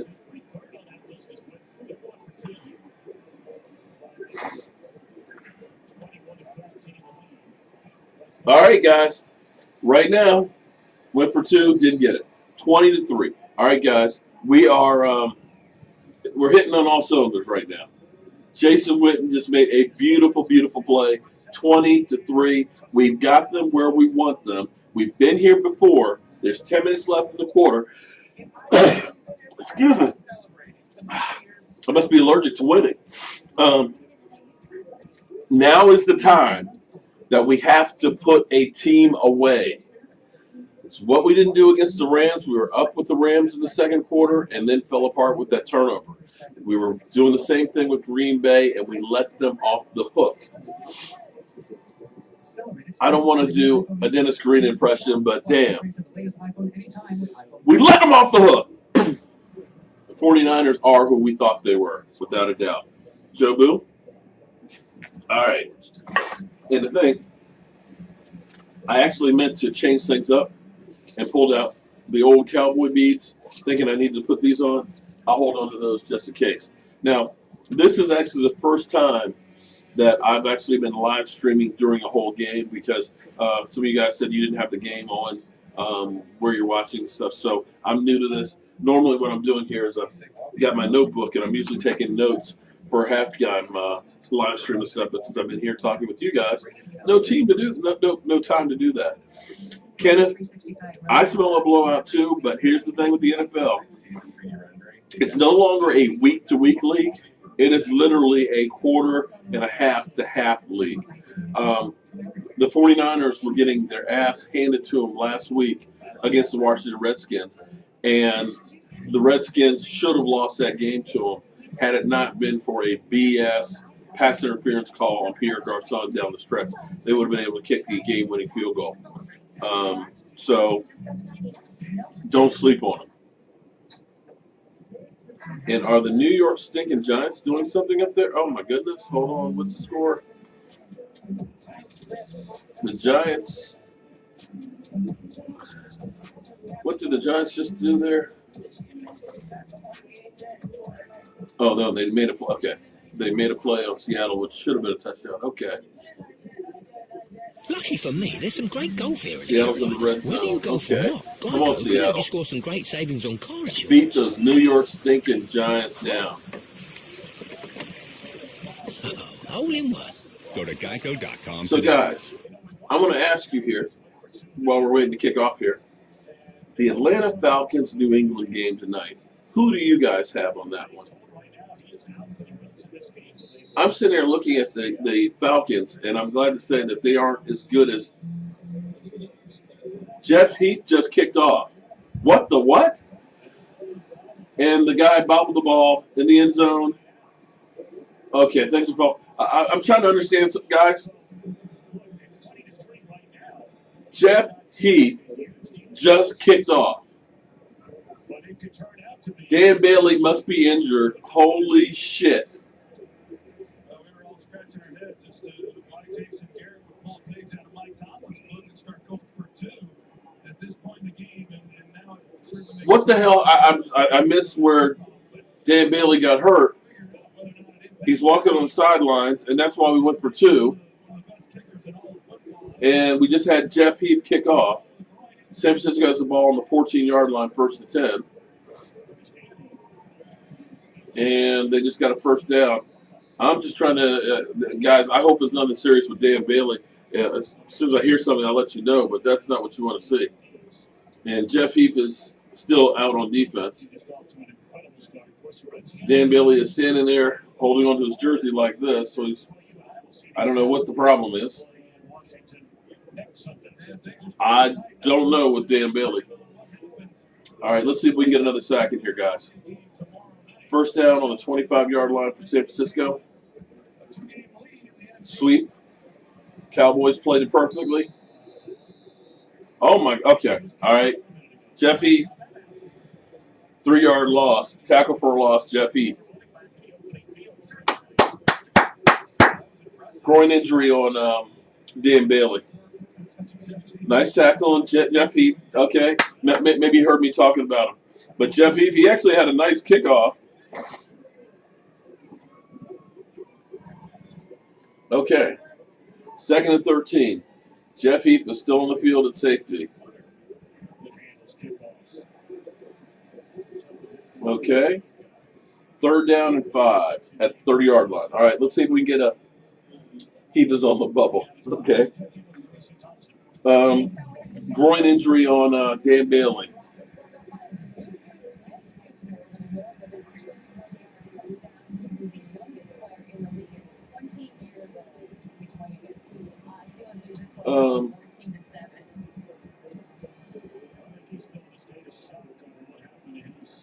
Third and 5 from the 30-yard line.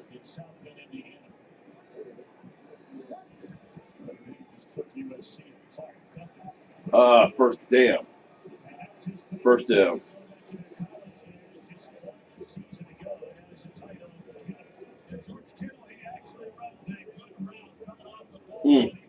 Nice play by San Fran. Nice move on Byron Jones.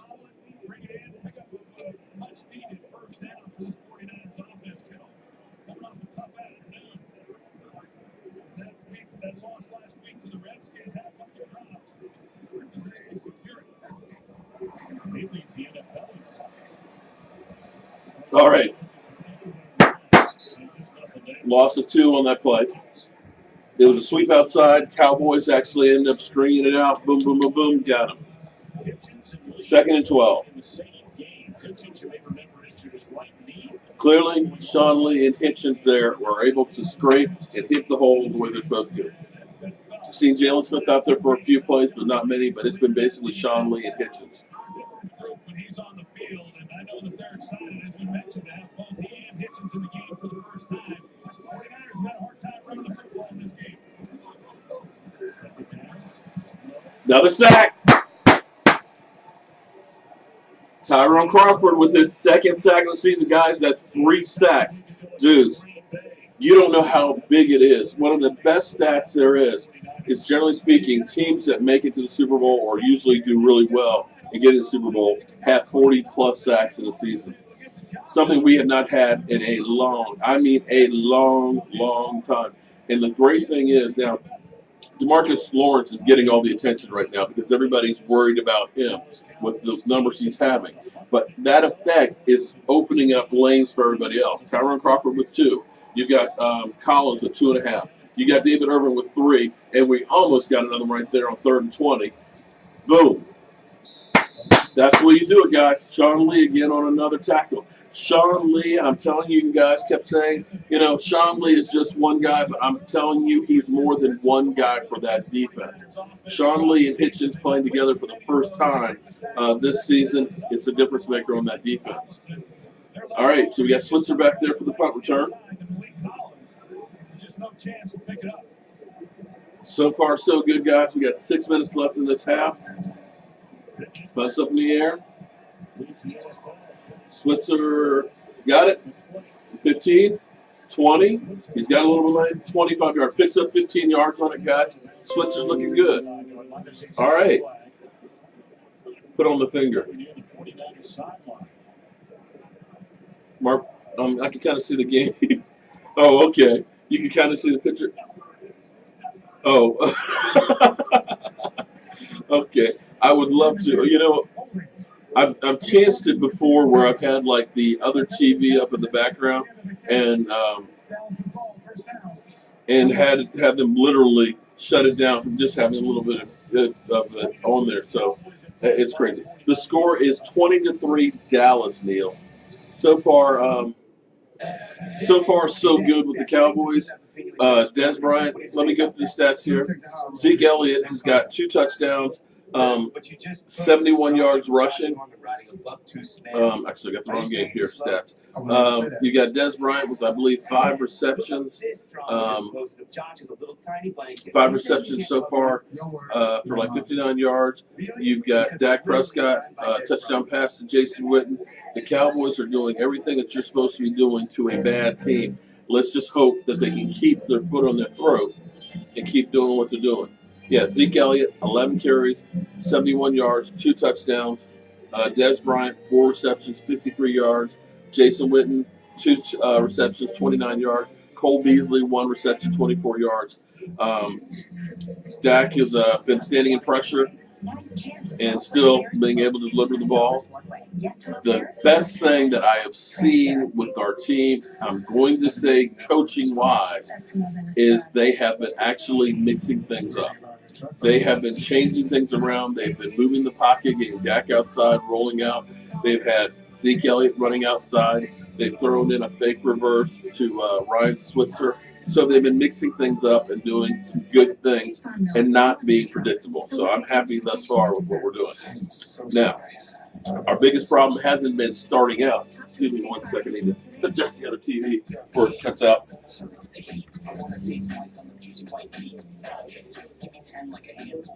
Okay.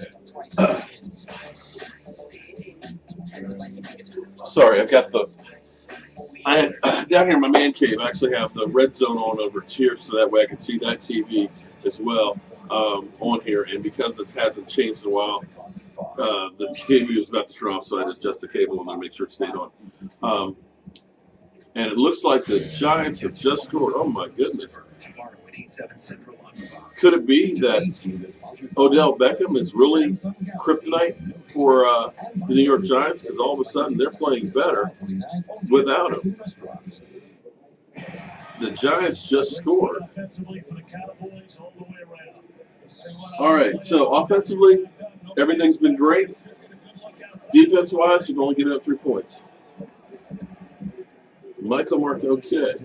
All right, Zeke Elliott, first carry. It was a penalty on us. So we started out on our 6-yard line. Zeke Elliott for 2 yards.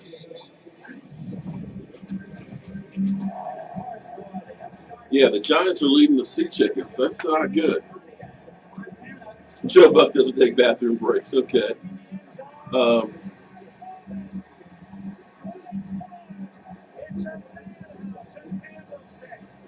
Mark's game day couch is a keeper. Okay. All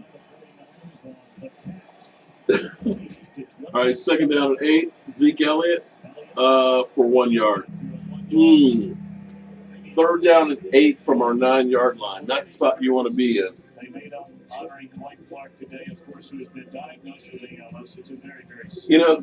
Golston, I actually got to meet Joe Montana, and I asked him about that. I said, come on, man.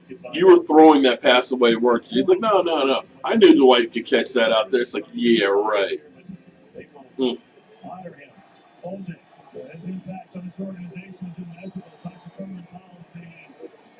The impact that he had and the 37 from our 9-yard line.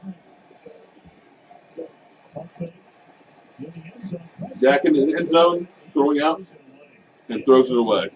So that's a big stop on defense. 49ers stopped them on the 9-yard line, not where we want to be.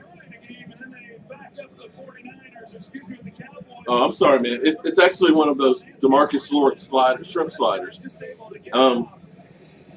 Usually, I will just do a pregame live stream. Then I'll throw down and eat and everything, take some notes, and then get ready for halftime live stream. But you guys said, hey, man, keep live streaming, so I'm still live streaming. I call it a bang-bang DeMarcus Lawrence slider because the first bang is DeMarcus Lawrence hitting the quarterback. The second bang is the quarterback hitting the ground. And I'm also eating Jobu chicken wings. So Jobu's got his wings, his slider, his rum, and his cigar. So hopefully we can keep the mojo going. Great punt. Yeah, that was a great punt. We need to find. We're fine. It's cute, Bethard. I tell you what, man, Michael, don't sleep on that guy because I tell you what, he showed up on those Redskins. He actually ended up doing really, really well against them that second half. All right, first down, 49ers on the 40-yard line. And how did he get out of there? Damn. I thought for sure he was sacked. Starting field position of this game for the rookie C.J. Beathard. This would have been devastating to take a sack here on first down with such great field position, but he's got two offensive. It's a shame that Dak can't throw. Are you kidding me, dude? Really? You must not watch football. Full grade. Well, this is the first time I've done this before. Oh, the finger. I was wondering. You're talking about the cowboy finger over there? Oh, man. That thing is so old, it may literally dry rot and fall apart if I put it on my finger. Carlos Hyde. Damn. He hit that hole. Carlos Hyde did, picked up 11 yards, the way Zeke Elliott was hitting the holes last year, the way you need to be hitting holes. That's bad in tackling. If he's in the hole, he's got a chance to make a play. Hyde's just able to go through him. He starts to lose his footing when he is there to make a play. Jeff Heath missed that tackle. Damn, Jeff Heath. Damn! Oh! Jeff Heath slipped. Okay, he moved him outside. Don't let these guys back in the game now. Jeff Heath is limping on the sideline. Pull him out, keep him out. Jeff Heath missed that tackle there. He missed coverage-wise. He's limping. He's off field. Keep him out. Please keep him out.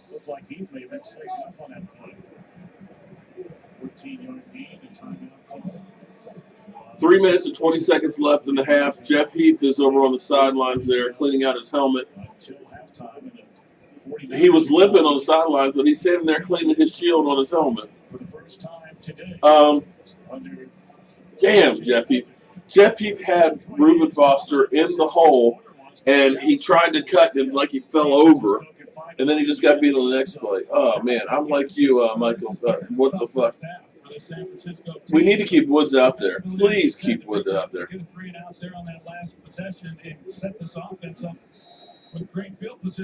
How do I feel about the Broncos? Yeah, well, actually, damn. I didn't think about that. Right now, Jeff Heath is kicking off. And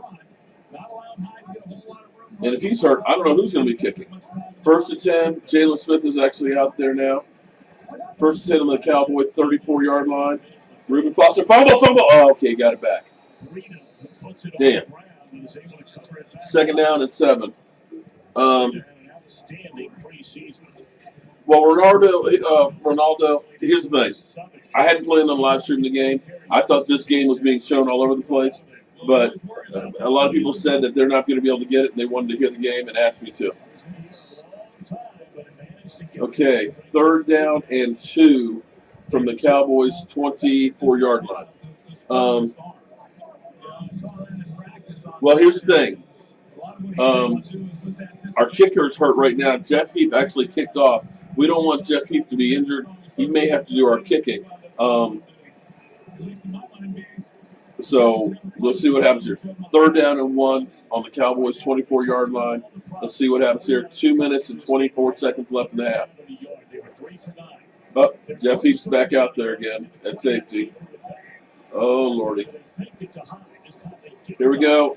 He got the first down.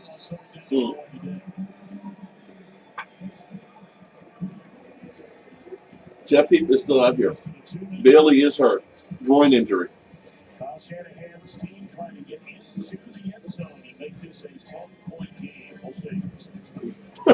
Ford, you really want the finger, don't you? Jobu's got a finger. That's good enough, man. Yeah. Bailey has a hurt groin. Full groin. Yes, Sam, man, you're right. He's back out there. No, I'm Joanna. What if I asked you to do something that could prove the exact? Jeff Heath missed a few tackles, and it's not great in coverage. I'm still not understanding why Jeff Heath is still starting. All you have to do. Sorry, I think Xavier Woods. I'll take Xavier Woods any day of the week. They are $75,000. That money is yours. So we're at the 2-minute warning here, guys. For the most part, the Cowboys have played well. We've let San Francisco hang around here. I hope we don't let them score a touchdown before the half. I'm not going to do this. Look outside. Southeast corner. Sorry, checking something here real quick. Don't make me hurt someone you love. Can't believe the Giants are up 7-0. Or did I speak too soon? It looks like the Seahawks are in the red zone.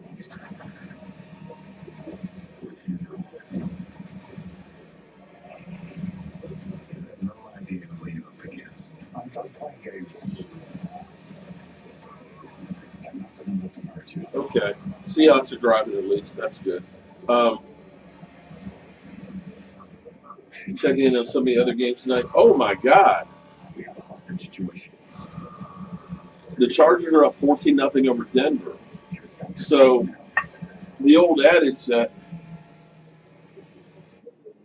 you peak too soon, Denver all of a sudden has come back down to earth since they kicked our ass. Wow, 14-0 to the Chargers. That's an interesting one.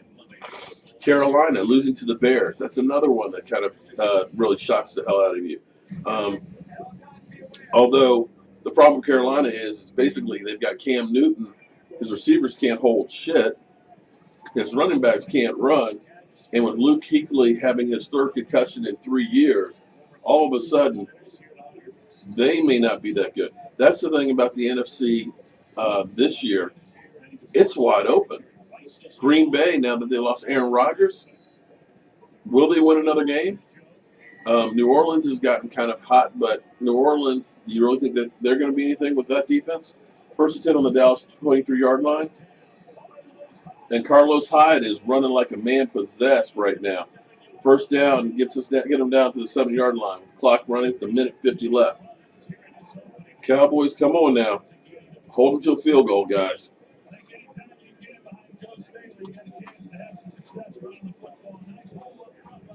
Jeff Heath on the tackle.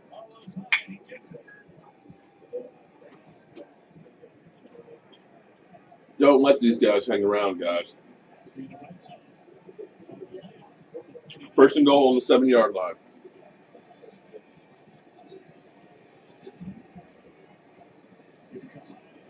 Hyde again. Okay, good tackle.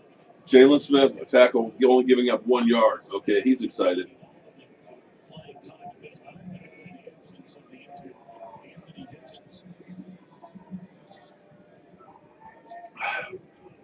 All right. Current drive, 8 plays, 54 yards, the last 3 minutes and 20 seconds. 2nd and goal from the 5. Hold them to the field goal, guys. Hold them to a field goal. Shotgun. Whoa! Strip sack. Strip sack. Cowboys. Do we get it? Strip sack, guys. That's sack number 4. Cowboys got the ball. That's my defense. Is that DeMarcus Lawrence with the strip sack? Holy moly, that's 4 freaking sacks, guys. DeMarcus Lawrence, the beast! Bam! Strip sack from behind, knocks the ball out. DeMarcus Lawrence with another sack. That's 4 sacks for our Dallas Cowboys defense. I'm telling you guys, with this pressure that this team is being able to put on, and it's not just one guy. The great thing is you got Tyrone Crawford with one. You've got David Irving with one. You've got DeMarcus Lawrence with one. It's coming from all different directions. When you don't know who the guy is, you have to stop. It's unbelievable. Because when you look back, and I hate to use the New York stinking Giants as a reference, Eli Manning gets the credit for those Super Bowl wins because they say he's a 2-time Super Bowl winning quarterback. It was that defensive line that they had. There's not a single one of those cornerbacks in there that's a Hall of Famer. It was that defensive line that led that team. I mean, look, guys, they had Jason Sehorn as a quarterback. Pass rush gets you. And I'm telling you, the Cowboys with that pass rush, with the pressure that they're able to put on, will carry them a long way. Give this defense some time as this season goes on. As long as they're able to keep that pressure up, they will go places. All right, 31 seconds left. Looks like offsides on San Francisco. Cowboys are going to just run out the clock here. Guys, I feel fantastic about where that pass rush is getting. It is unbelievable what that defense has been able to do with that pass rush. Right now, it looks like a totally different defense. We're still playing Jeff Heath a lot. I still don't understand it. But, hey, it is what it is. Yeah, here it is. DeMarcus Lawrence, 9.5 sacks. The last time we had anybody anywhere, Dak Prescott running the ball for a first down. 21 seconds left. Cowboys still have 2 timeouts left. They stopped the clock. The last time, Jason Hatcher had 11 sacks. I believe 2013 was the last time we had anybody over 10 sacks. Right now, DeMarcus Lawrence with 9.5 leads the NFL. Just imagine if we had listened to me and we had decided to go ahead and have gotten Calais Campbell. Could you imagine this defense if we had Calais Campbell there and DeMarcus Lawrence? Holy shit. I don't know about you guys. Hitchens has been in there. They've been switching him out with Jalen Smith. Jalen Smith has been playing a few plays here and there. He's played better being in there in spot duty than trying to be out there all game. Jeff Heath is definitely hurting. We know that Dan Bailey has a groin injury, and Jeff Heath was actually kicking off. And we got Zeke Elliott on Zeke Elliott there for 13 more yards on a delay draw. 11 seconds. We just stopped the clock.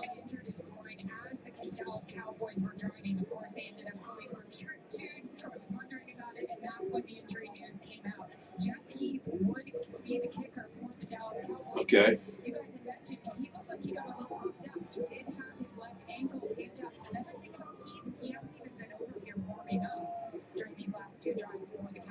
Okay, so here's the interesting thing. All right, sorry, I was listening to the update.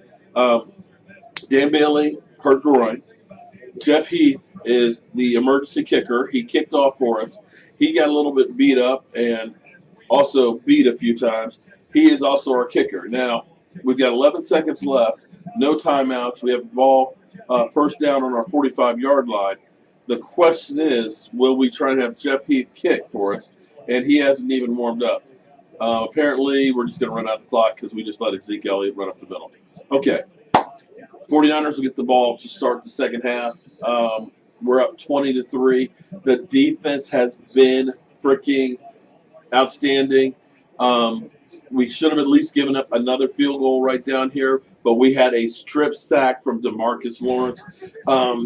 You've got to be happy where the defense is playing. I know I know it's only the San Francisco 49ers, but the 49ers have scored some points and have come back on people, and they have been within 3 points of winning the last 5 weeks in a row. And had it not been a bad call against them, they should have beat the Washington Stinking Redskins coming back.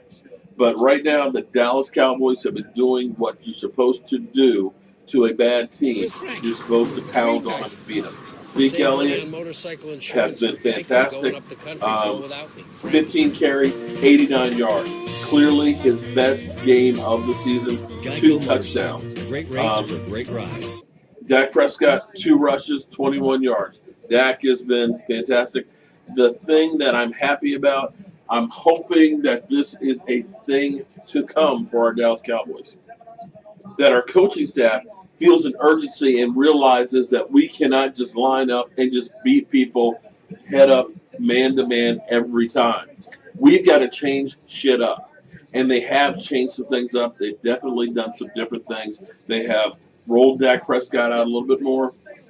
They have been getting Zeke Elliott often running outside early in the game, which has loosened up the game. We had a fake reverse to Ryan Switzer, which only picked up 3 yards, but it's keeping the defense off balance, and that's what you have to do in the NFL.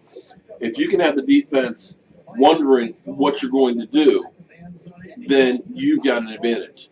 The problem we had in past years was Tony Romo was always so good at making stuff out of nothing that we relied on passing the ball with Tony Romo and we weren't balanced. And part of the problem was his success was also his downfall. Because we had to go to the well too often with passing the ball, it made the team one-dimensional, and it got to the point where teams know we're going to rush the hell out of Tony Romo and hope for him to make a mistake. We're not worried about the running game, and that was what really was the downfall of the Dallas Cowboys.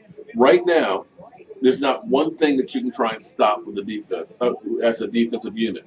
Zeke Elliott has been chewing up the ball and running like crazy, 89 yards in the first half.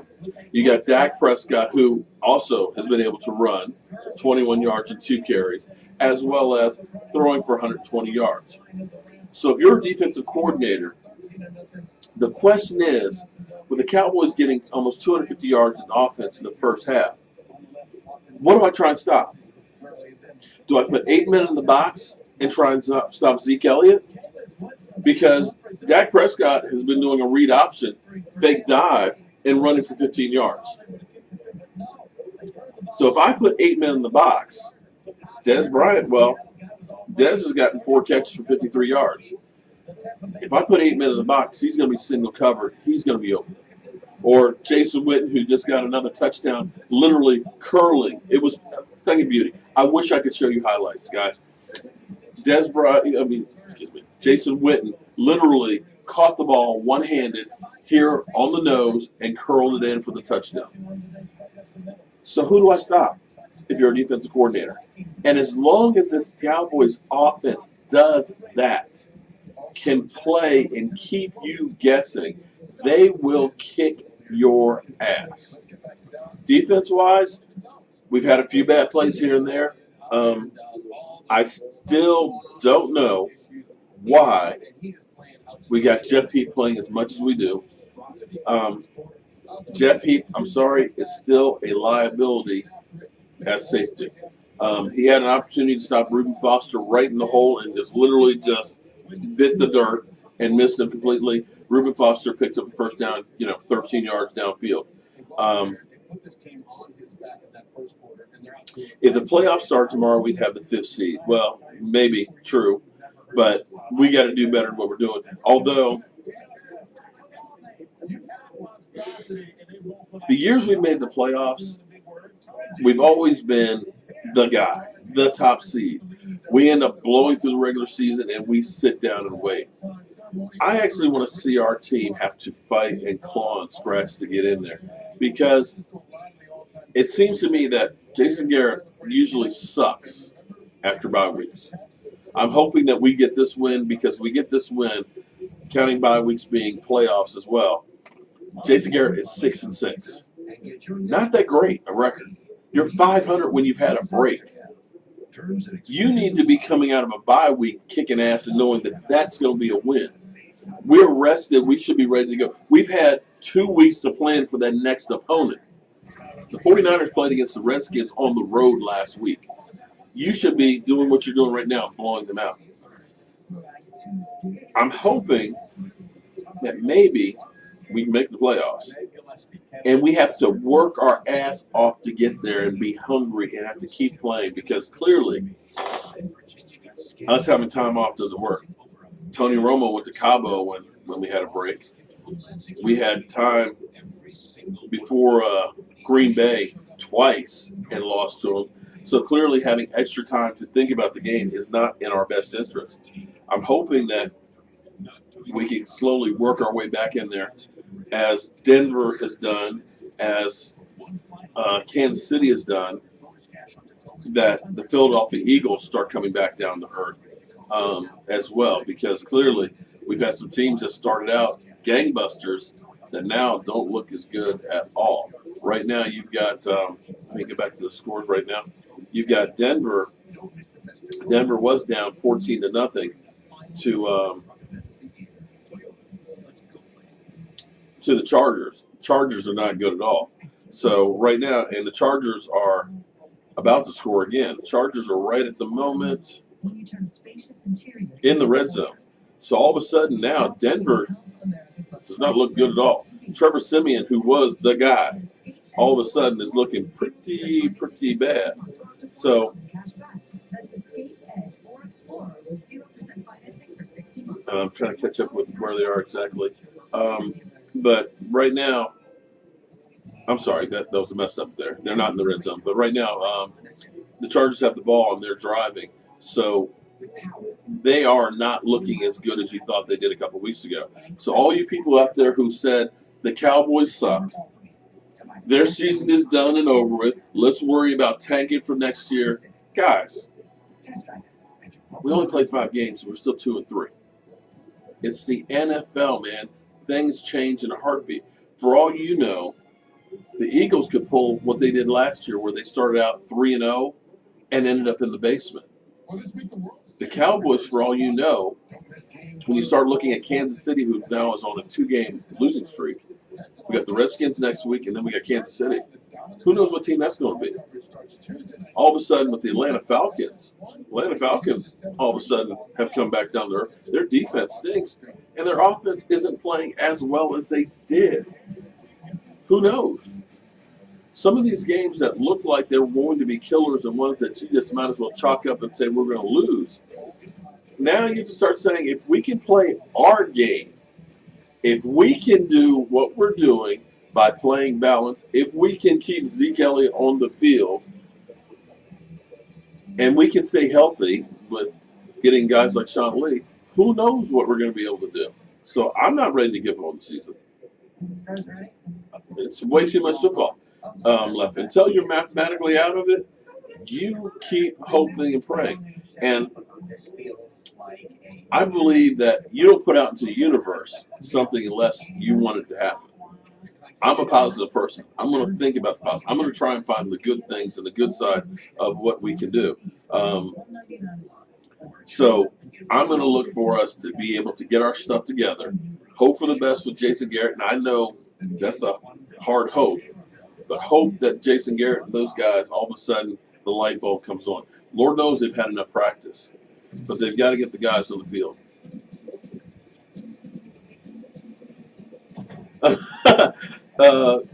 A quick lot, I love that. I feel like a nerd. I was about to type our defense sucked at the 5-yard line, and then boom, the fumble. Oh, come on. Chlorine bleach, man. Dude, why aren't you watching your game, man? We know you're a New York stinking Giant fan. Your Giants are winning 7-0 against the Sea Chickens. But yet you're here talking trash about the Cowboys. Is it really that you're a closet Cowboy fan? Come on, man. Is that what it really is? Trade for Sherman. Oh, man, that's another guy.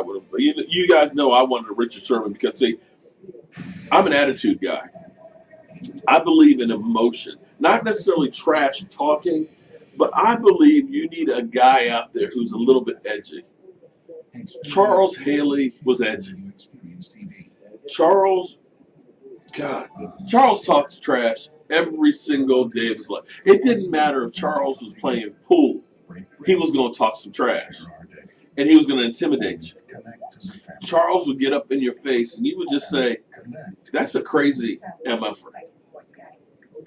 And he would scare the piss out of you. And Charles, when we played at JMU was not JMU that they are now, the national champion, two-time JMU, number one ranked Division I AA school that they are now. JMU back in the 80s, we had Gary Clark, who literally one-handedly beat UVA 21-17, and we had Charles Haley. Charles was a nut. We didn't win a lot. We were like 4-8, 4-7, these last couple of years there. And I think when Charles got a taste of winning with San Francisco, he owned that. And anybody who tried to take that away, be it his own players, he was going to go after and knock their block off. So when I hear stories that, he was going after his own players after losses, I can believe that. Charles was crazy somebody. Charles didn't like me a whole lot. In fact, Charles tried to drown me, but Charles forgot one thing. He couldn't swim, and I could. So I got his ass out of the deep end and let him go. But that's another story. But Charles is that guy that you were glad you didn't have to play against him. Charles is the guy that when he got off the bus, the other team was like, man, that motherfucker's crazy. And that's what we're missing on this defense. Sean Lee, fantastic player.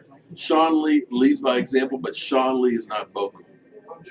Byron Jones is really a cornerback playing safety. To me, a safety is a guy who will knock the crap out of you, who will knock you down and stand over you and say, I got your ass, motherfucker. A guy who is literally forgetting about his body because he is throwing it in there to knock your block off. And that's not Byron Jones. That's not Jeff Heath. I think Xavier Lace the Woods is that kind of guy, an intimidator, and that's what that defense needs. And that's why I was looking at a guy like Richard Sherman, that he is a guy that he's only got a few years left to play at elite level. But he's a guy who can mentor the other people around and can definitely elevate their play around them. Taco definitely needs some seasoning. Lay off Taco. Because listen, guys, part of the problem for Taco is this, which is a good thing. Our defensive line is balling. We have 4 sacks today. 4 sacks. We are one of the top leading teams in sacks. We have the NFL leader in sacks. So which one of those guys do you want to take out for a rookie? Tyrone Crawford's got 2 sacks. DeMarcus Lawrence has 9.5 sacks. Collins has, I believe, 2.5 or 3.5 sacks. You got David Irvin, who's just back, who's got 3 sacks. Who do you want to take out and replace for Taco? Taco can't get on the field because of a numbers game of good players. Jeff Heath was kicking off for us, and it is a knuckleball.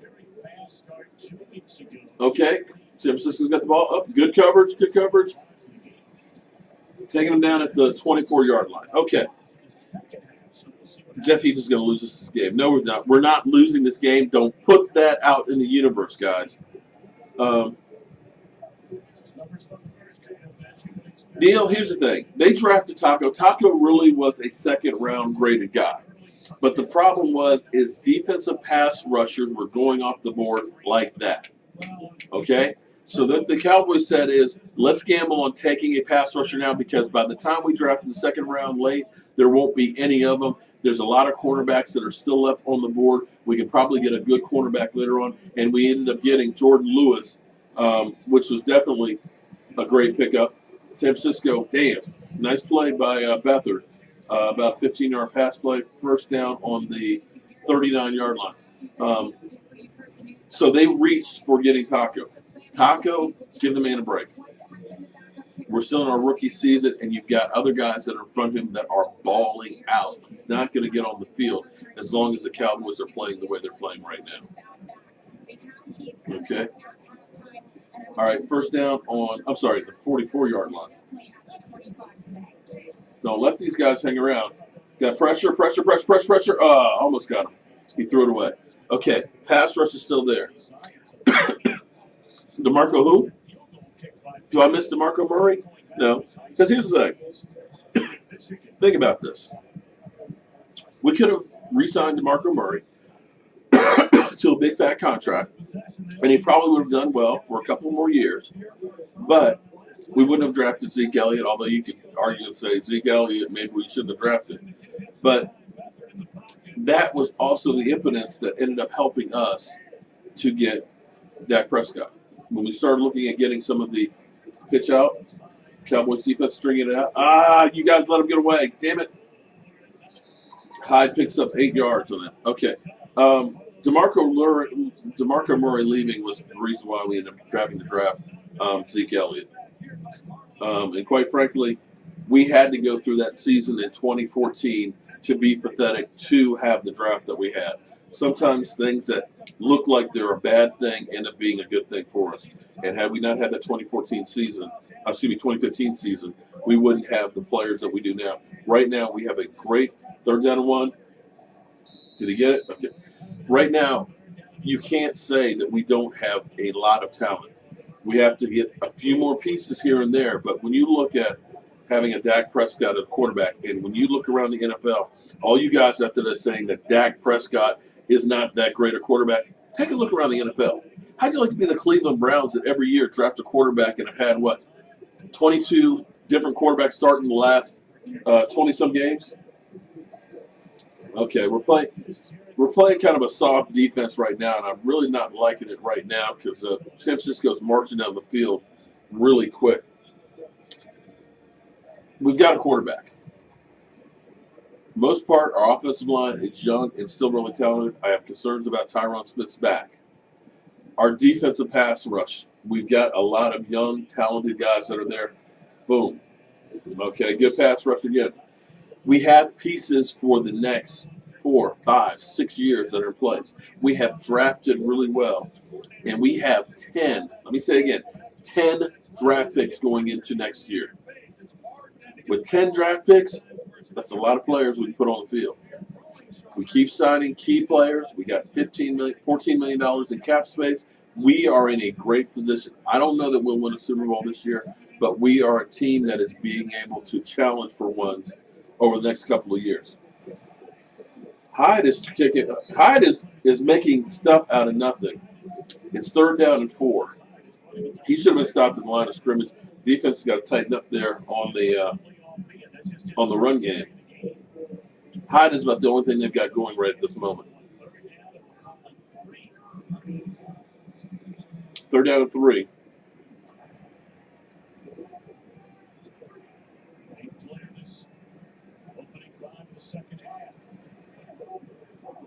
Third down and 3 on our 27-yard line. And they won't get it. Okay, so we're going to hold them to a field goal here.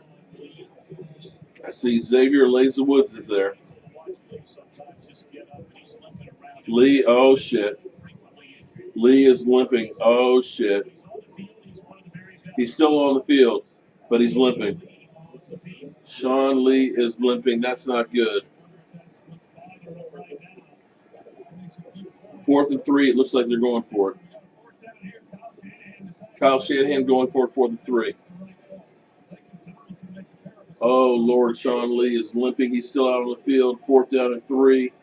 Let's see if they're just trying to draw us off. Oh, they're going for it. Incomplete pass. Whew. No flags. Okay. Sean Lee was limping. He stayed out on the field. Hopefully, maybe it was just a cramp or something. Okay, the defense bend but didn't break. They should have kicked the field goal. They didn't. 1st down for us on our 27-yard line. Sean Lee was limping. He stayed out on the field. He moved around okay. And they went for it on 4th down. We stopped them. Defense held up. Not sure what the deal is with Sean Lee, but damn, we need that guy. Damn, we need that guy.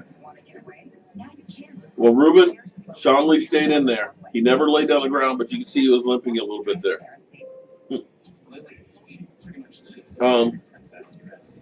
Sleepy Dave, I'm kind of like you right now. Get his ass out of there. I'm freaking Libra.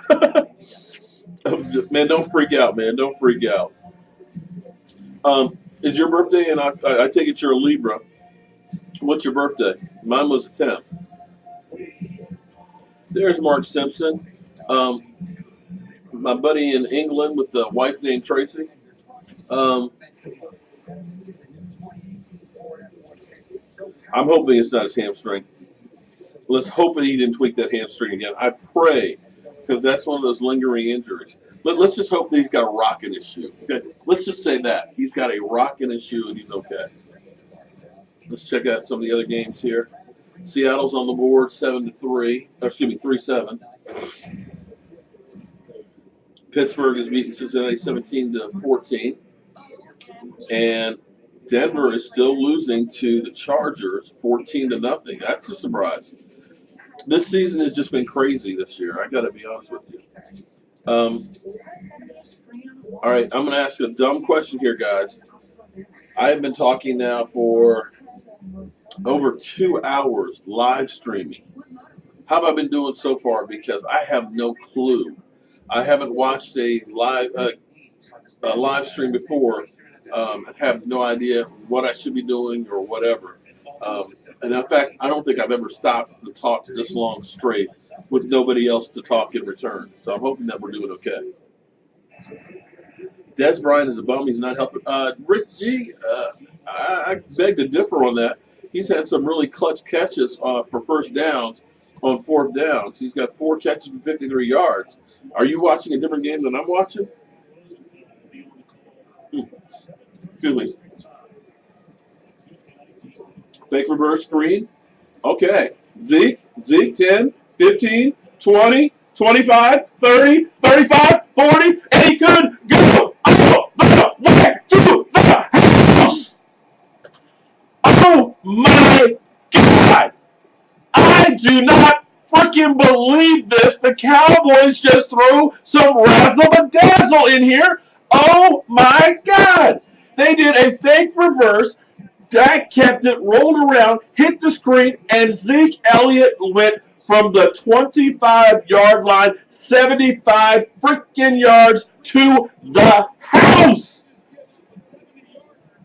Oh my God, that is how you do it. That is momentum changing by stopping them on 4th down. You come in there and you go balls to the wall, kicking ass. This is what you do to a bad team. And I know people are saying it's just the 49ers, but guess what? These are the same 49ers that have lost by 3 points or less on these games.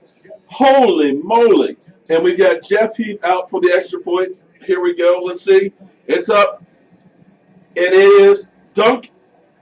It hit the upright and bounced in. That's when you know you are living right. You got a backup safety as your kicker, hits the uprights, and it bounces and goes in. Oh, my God. Thank you, Jesus. Woo! 27-3, guys. 27-3. Rick G, man. You and I are definitely going to disagree about Des Bryant being a bum, dude. Oh, man. Rick G, man, you just see, Rick, you're one of those guys that just kind of gets under my skin, man. Here we are, winning 27-3. 27-3 after losing 2 games in a row. The offense has been hitting on all cylinders. Des Bryant has had 2 first down plays when we needed them the most. 4 catches, 53 yards, and all you got to say is he's a bum and you need to get him out of here? Come on, man. Are you really a fan of the Cowboys, or are you just like one of those fake trolls? One of those Eagle fans or whatever, man? Because, see, I ain't got time for that kind of guys. I mean, I understand if you want to be critical about a guy and say, you know what, he screwed up on this play. But please tell me what Des Bryant did today and screwed up. Come on, man. Seriously. After the last 2 weeks, actually the last 3 weeks, losing to the Rams, losing to Green Bay, going through Zeke being suspended, unsuspended hearing, all this turmoil and stuff. We are having a victory right now. We're winning 27-3. Our defense has got 4 sacks. Zeke Elliott's got 3 touchdowns. Dak Prescott is playing lights out. And you still got negative stuff to say? Today? Right now? Come on, man. That's ridiculous. Well, I happen to know some people. Do they listen? You don't want to see Mark mad. Yeah, I turned green, man. Curb your enthusiasm. Okay. Listen, it's the NFL, guys. Week to week, you just need to string enough together, enough games. I've seen our Dallas Cowboys come to the level of bad teams before and lose to them. Okay? What I'm happier about anything else, not that Zeke Elliott has been running fantastic, not that the defense has been getting sacks left and right. What I'm happy to see is our team, our coaching staff is throwing curveballs. They are doing things differently, realizing we got to try some other shit. We got to throw some shit on the wall and see what sticks. Because what we're doing hasn't been working. We're trying to be creative. That's what I'm taking away from this, guys. It's not going to be perfect and sunny days every day. It's how you weather the storm. Dallas is supposed to, and sometimes it drives me crazy, headband, that even when we win, it's still not, we didn't win in the right way. We didn't win big enough. Dak Prescott didn't throw for 450 yards and we won. It's like, dude, a win is a win. That's all that matters. I pissed him off. Well, you know what? It pisses me off when people just have negative stuff to say over and over and over again, man. Be happy. Can't we be happy? For one day, can't we be happy right now? I mean, Zeke Elliott just ran for a 70-yard screenplay to the house. He's rushed for 2 touchdowns. We don't have any turnovers. We got 2 turnovers. We got 4. Can't we party today? Please? You still live? Yes, I'm still live, man. I'm still live. Now listen, we're winning. I definitely still want to be live and enjoying it with somebody else right now. Almost got another interception. Damn. Now that would make my day if we got an interception. If we could get an interception, I'm good. I would be so good. He's the type of dude to hit a field goal. Almost picked. That would top off the game for me. Jobu ignores the negatives. Well, that's true. That is true. Jobu definitely ignores the negatives. Believe it or not, I actually have low blood pressure, guys. We got Jeff Heath still out there faking the blitz. They got a screen to hide. Come on, guys. Damn, 3rd and 10, and they picked it up.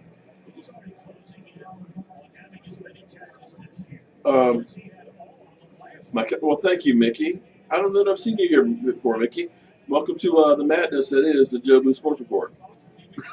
Jobu, calm down, Mark. I'm cool, man. I'm cool. I'm excited, and I'm happy about our Cowboys right now.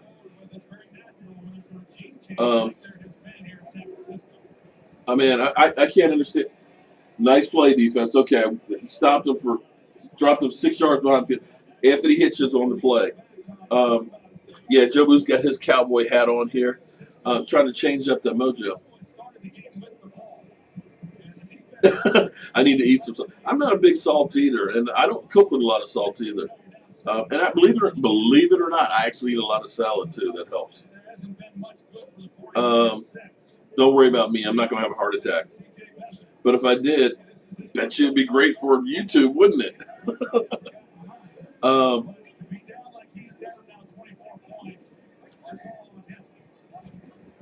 Okay. 2nd and 14. There we go, defense. 2nd and 14, bat the ball down. David Irving, the man-child. The defense, guys, the defense that everybody said stunk is doing pretty good today. David Irving is literally an eclipse out there, man. Dude is it's like he's 10 feet tall.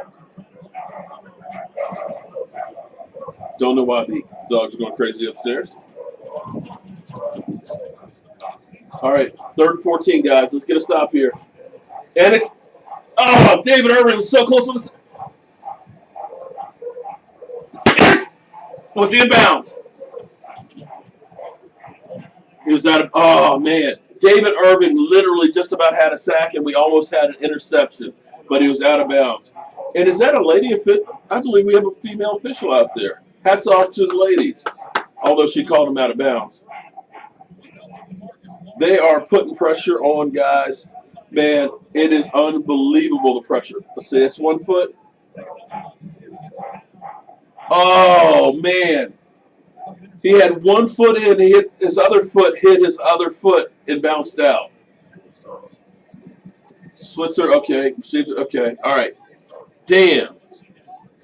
But his 1 foot came down on the other foot. And so they're saying that doesn't count. It hit his foot. He had 1 foot here, the other foot hit here, and then bounced out. So close to being an interception. Damn! Your reviews and energy is the best. Oh, well, thank you very much. Like I said, Tammy, I'm new at trying to live stream a whole game. This is kind of crazy, to be honest with you. Carlo Willis, I don't know that I've seen you here before either, but welcome to the Madness. Go Lady Officials. That's right. And well, actually, shout out to all you ladies that have joined in here to the Jobu Sports Report, because you definitely make the man cave a whole lot better. Get another drink. You're lit. Actually, this is only the second drink. I'm not lit at all. I am high on the Dallas Cowboys winning. It's just been killing me because think about it.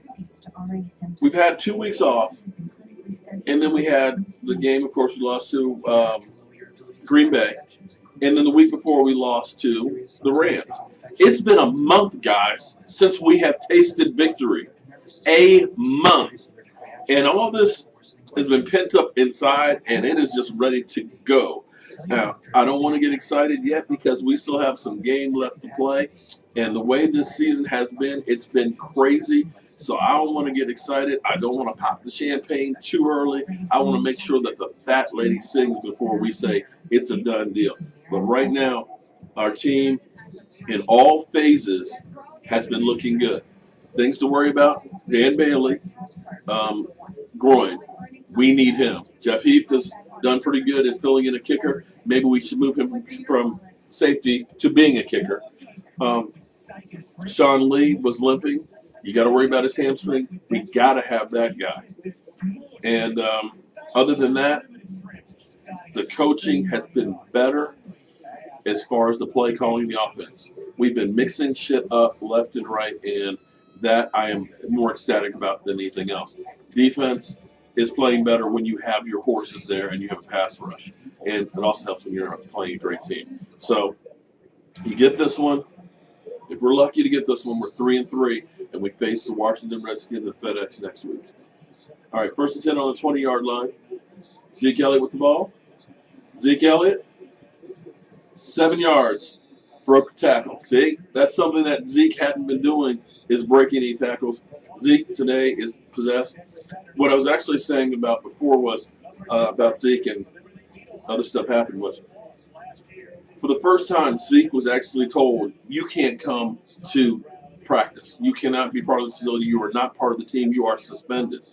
And I think that last week in that bye weekend, him sitting at home on a Sunday, not being able to be with his teammates and not playing a game, was a reality check for him to wake up.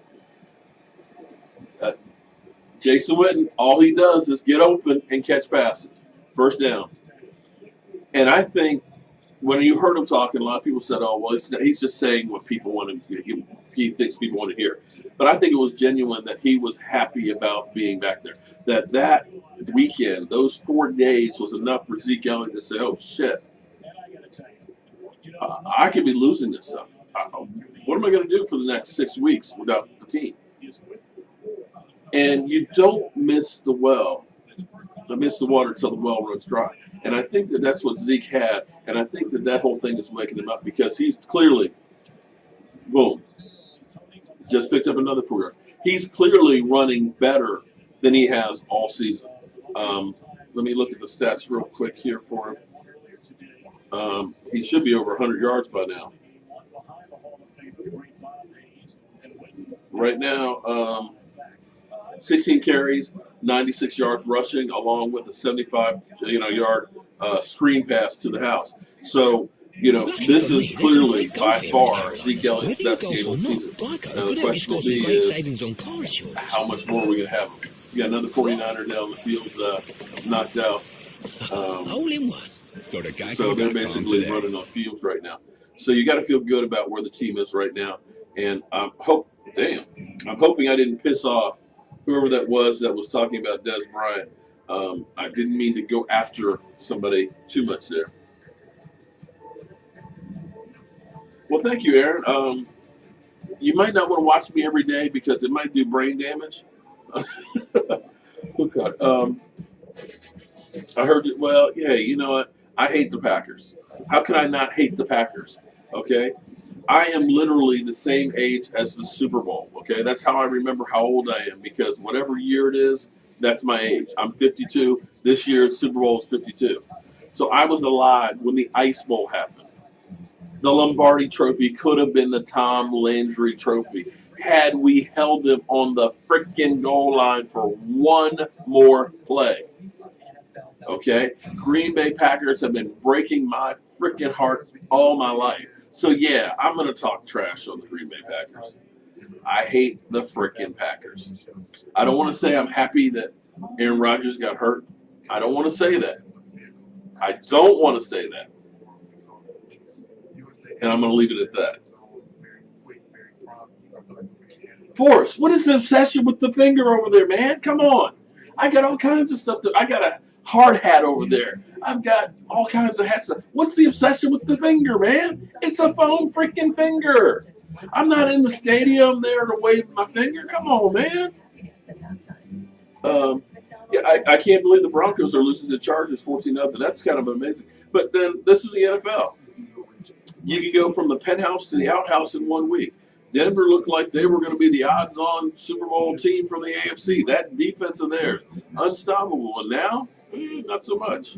Kansas City, they're kind of coming back down to earth. Atlanta, and it kind of makes you wonder.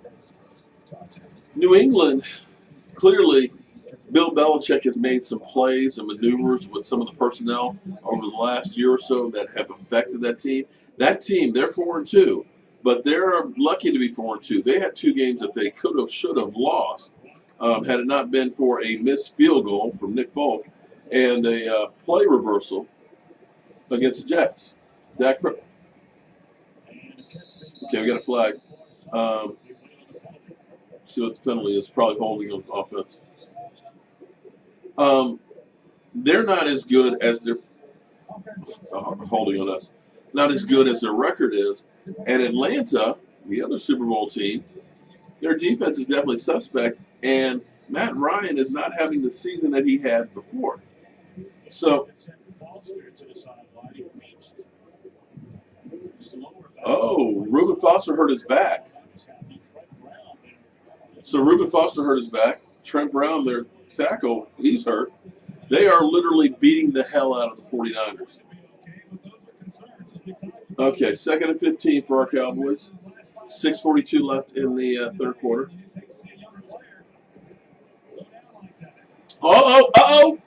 Alfred Morris for 15 yards. Nice. He hit the hole with authority like he was shot out of a cannon.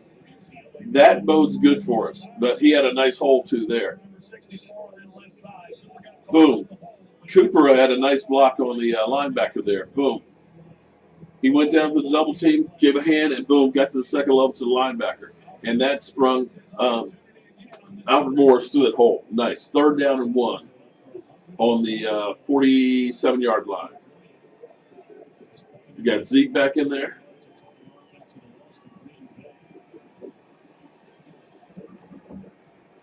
Fake. Dak Prescott rolling out. Boom.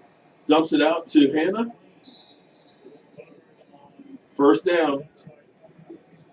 Or no, Swan. I'm sorry. First down. Rolled out. Dak Prescott hit Swan for the first down.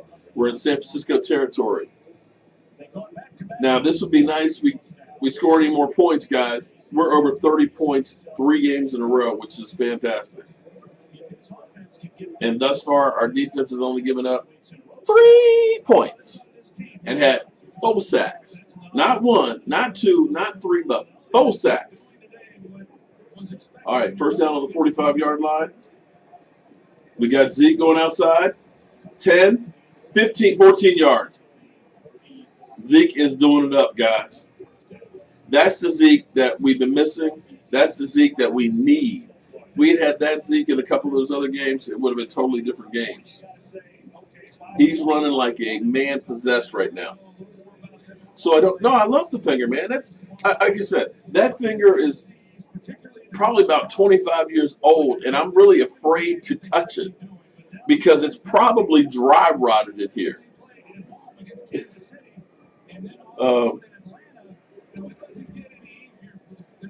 Yeah, the Cowboys, the offensive line is definitely playing better today than they've played in a while. But part of that also, too, is, 1, it's been reshuffled offensive line. 2, you've also played against some better defensive lines as well.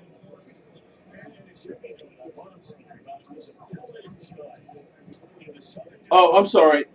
What was your score? Did you guys play the 49ers? Eagles?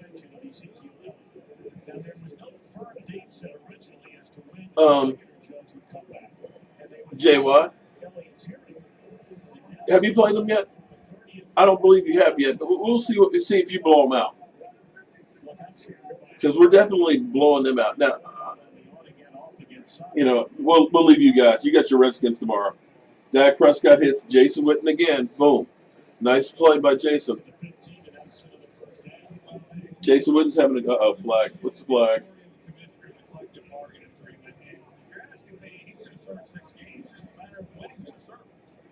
Troy Aikman is saying defense offside.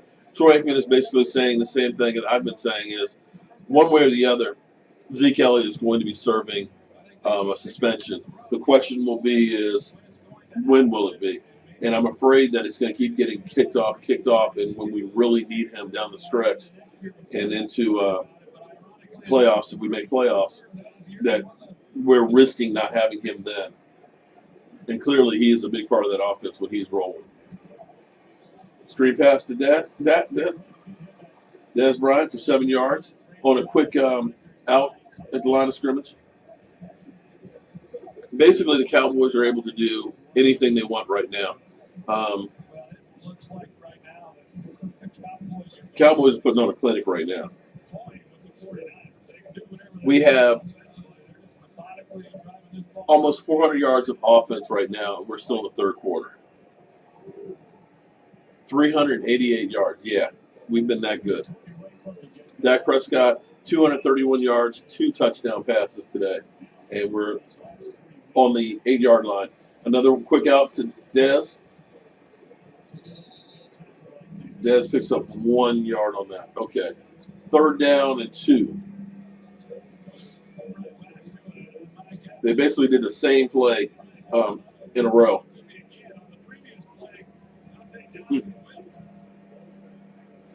Jobu, the swings over there are looking pretty good.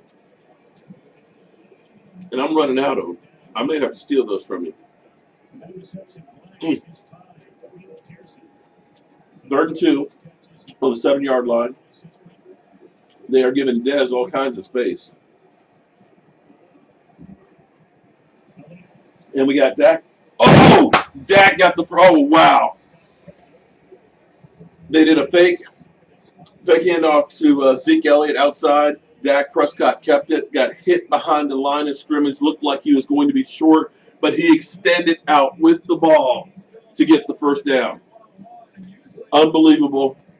That was all Dak Prescott because literally he stretched out 2 yards to get the first down. And that's what I'm telling you guys. He has got a whole nother dimension that other quarterbacks have. He is built like a linebacker. The guy is that physical. And here we go. Zeke Elliott up the middle. 3 yards. He is second and goal from the 1 yard line. Will Zeke Elliott get a third touchdown today? The Cowboys have literally put on a clinic today. You love Aikman, but he's wrong. Eagles are cellar dwellers. Well, we'll see what happens with the Eagles. We've seen some teams that were all looking really, really good all of a sudden make a turn. I'm not ready to say that the Eagles are ready to go ahead and be 15-1. They're going to be coming back down to earth. And if you're an Eagle fan, seeing what you've seen the Cowboys offense today, Dak Prescott does a draw. Self-draw, touchdown, Dak Prescott. They are literally kicking the 49ers' ass. Wow. Yeah, but you know what? Hey, J-Wan, tell me. What team have you beat this season 34-3? 34-3? Let me take a look, J-Wan, at your schedule, because I don't want to say stuff without having the numbers in front of me. Thus far, your schedule, let's see. You beat the Redskins 30-17. Good job. You lost to the Chiefs 27-20. Okay. You beat the New York stinking Giants 27-24. Okay. The Chargers, you beat them 26-24. The Cardinals, you beat them 34-7. Okay, that's a blowout. Congratulations. And you beat the Panthers 28-23. I don't see, except for one game, you blowing people out like that. In fact, when I look at you barely beating the New York stinking Giants 27-24, you didn't show me exactly a whole hell of a lot. But hey, what do I know? I'm a guy with a day job and a voodoo doll. So, hats off to you. Fly, Eagles, fly. You guys are the big king cheese. Okay, Jeff Heath screwed the pooch on that kick. Yeah, it's amazing how the Eagles love being here. But I tell you what, this one's for you, Eagles.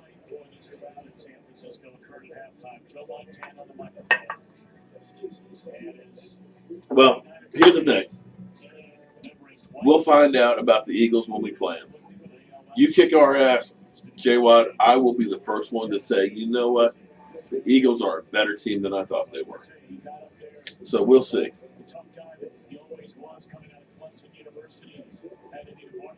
Oh, Desmond, man. I tell you what, any of you guys that are here, next week, Washington Redskins, FedEx Field. Me, Jobu, and Michael will be there. We're going to be tailgating.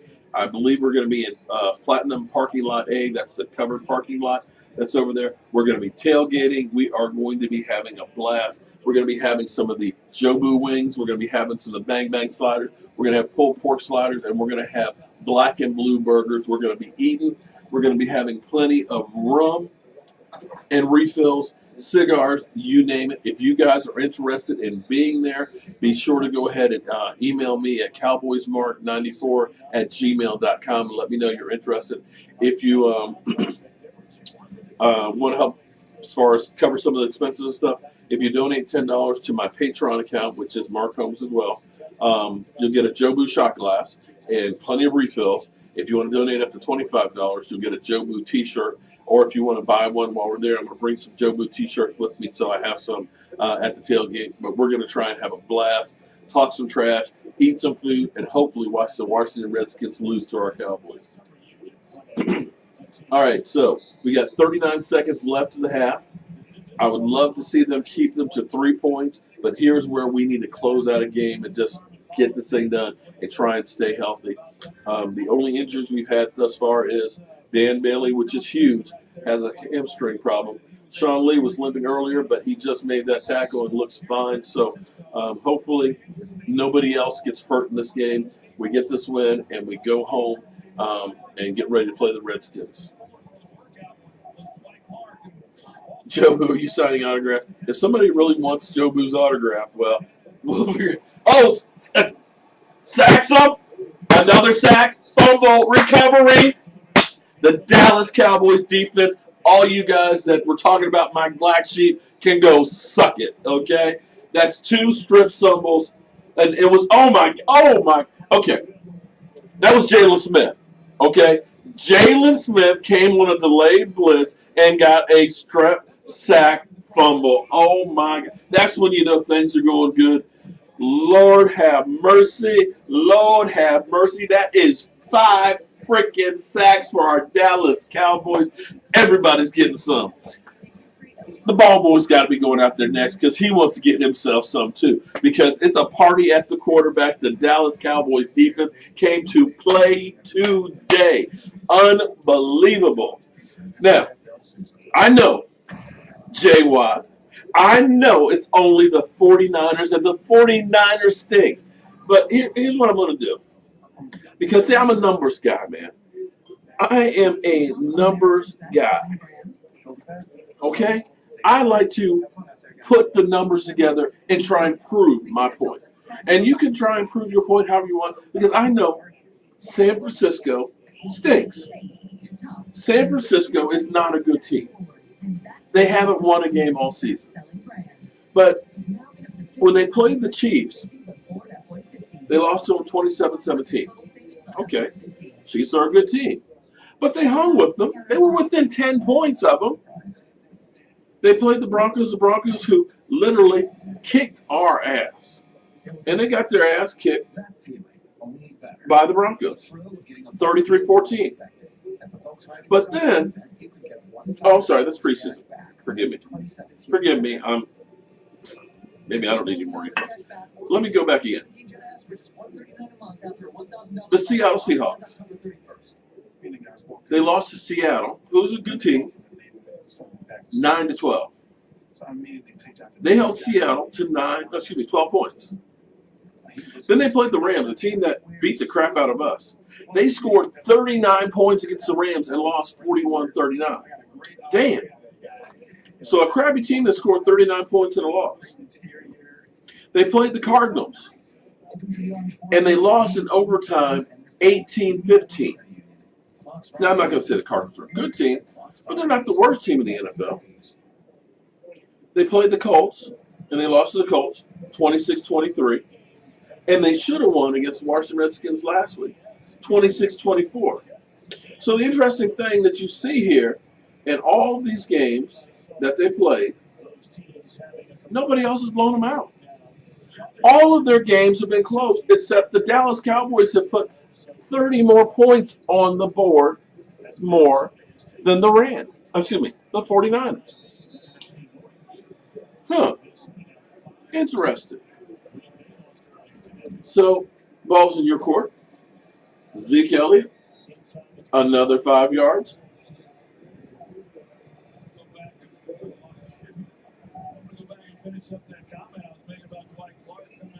Oh, Lordy. Kevin Jones, I don't know about live streaming every week, man. That's other people's gig. I'm only doing this because you guys asked me and begged me to do it. No, actually, I'm not drunk because when I get drunk, I get horny. So I'm not out. If you say, hey, guys, I got to go see my wife, then you know I'm drunk, okay? So as long as I'm still in here, I'm okay. I would love to show the game. Zeke Elliott, another 10 yards. I would love to show you the game, but if I do, my cam channel will be shut down, and I can't do that. So the best I can do is have the game on and tell you about it. He shows the Cowboy himself. Oh, you mean that's Rowdy? Good old Rowdy pillow. It's right there. This is our D. Oh man, thank you, Philip. I appreciate that, man. Thank you for the super chat.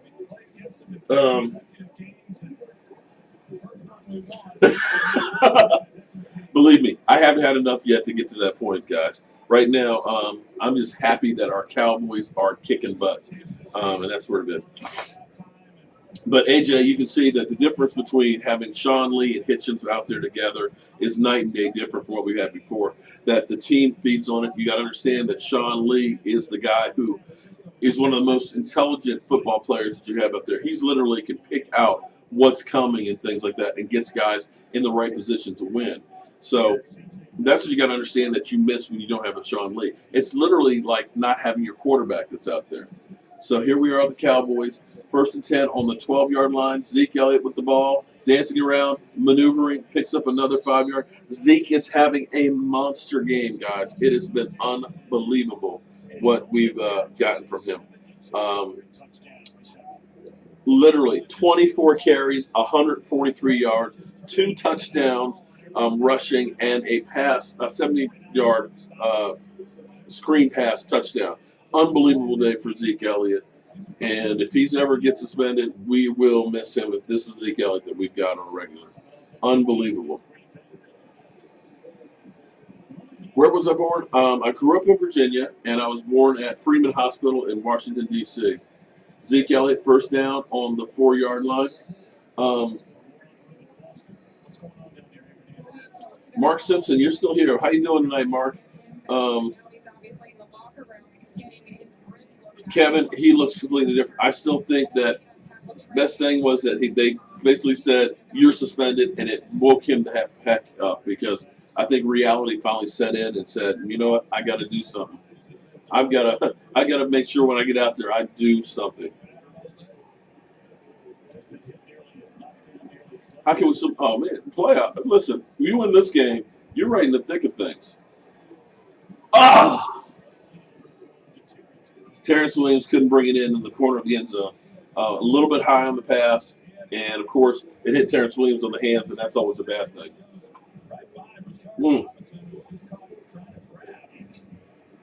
Damn close.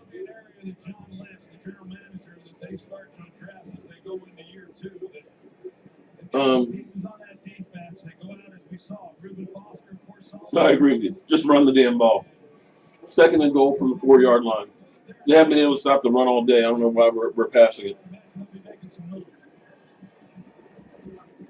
Here we go. Zeke Elliott delaying. Boom. Okay. Picks up about 2 of it. So 3rd and goal from the 2.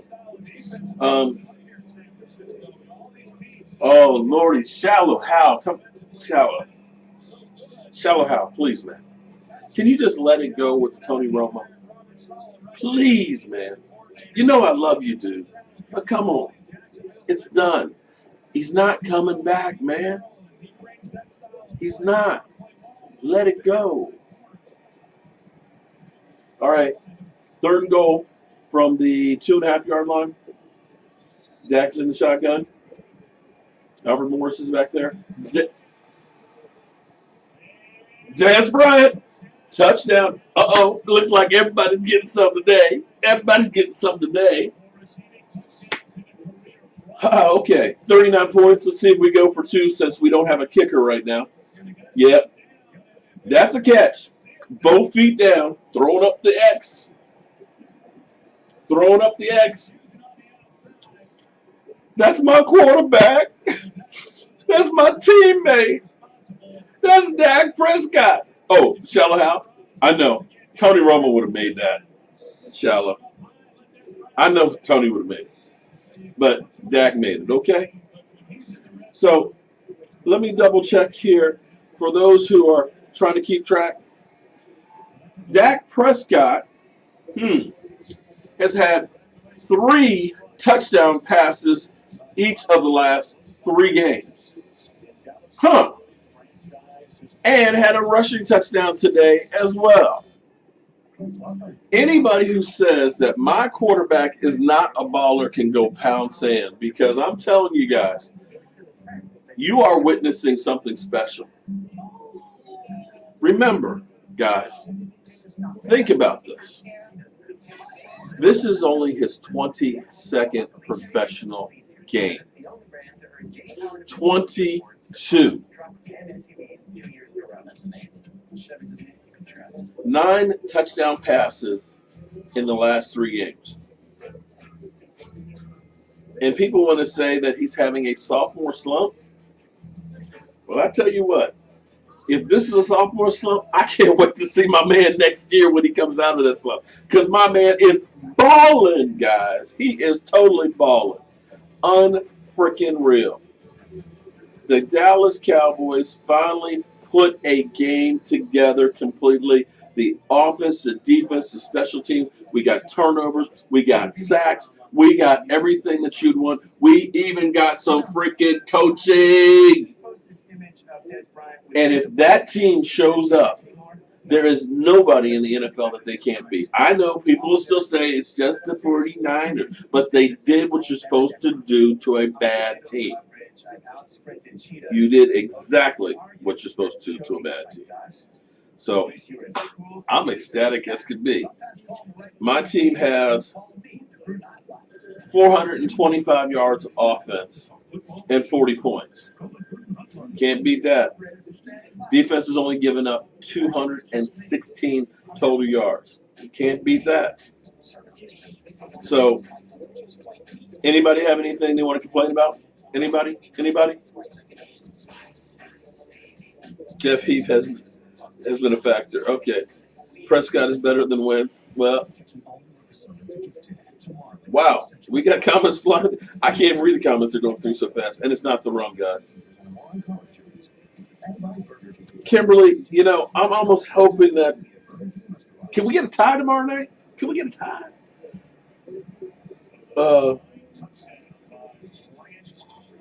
71st touchdown by Des Bryant. Wow. Oh man, I would. I would love to see the Cowboys play like this next week and just beat the hell out of the Washington Redskins. That would make my day.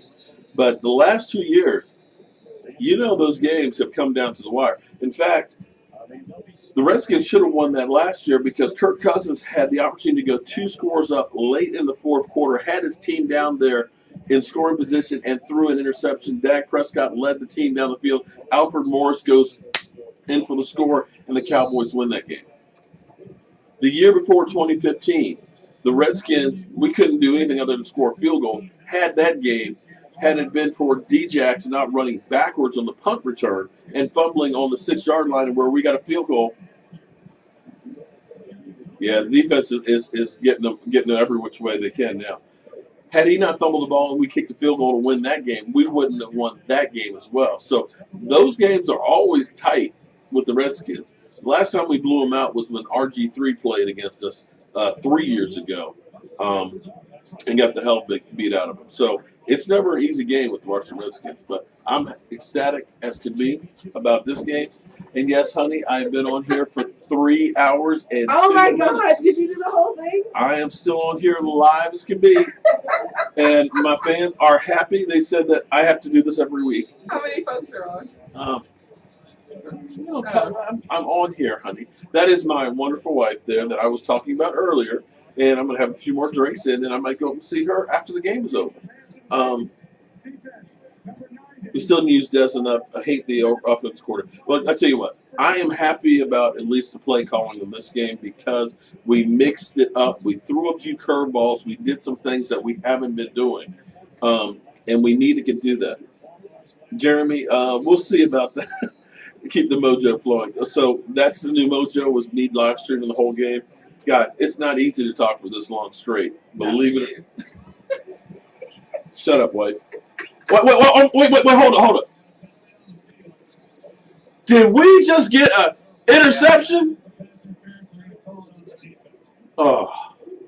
I told you, if we could get an interception, I could just die tonight and be happy. Because it's been 3 games since we've had a turnover on the defense. But defensive holding. Damn. So close. Bye, honey. I'll see you later. He said if I'm lucky. Yeah. I'll see you later, baby. Damn. Almost got an interception. Damn. Byron Jones was right there. Oh, well. Yeah, healthy defense is definitely what they do.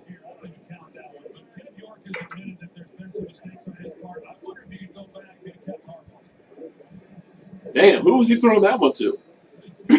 That should have been intentional grounding. I'm getting lit. No, not yet. But I tell you what, getting a victory, I'm ready to get lit. I don't know about you guys, but I am ready to get lit because it just seems like it's been a freaking lifetime since we've gotten a victory. This will get us back to 500, 3-3. I know it's only 500, but things look a whole lot different at 3-3 versus 2-5. But listen, Kimberly, I know it's only the 49ers, but you did what you're supposed to do, and that is kick their ass, put your foot on their throat, and stomp on it, and boom, they just knocked the snot out of the quarterback. I don't know how he delivered that pass. I'm sitting here watching Jalen Smith move, and the way he runs, you can still see that that foot is not there. Boom. Byron Jones actually put a good stick on the quarterback. It was just a hair too late. First down on the 40-yard line.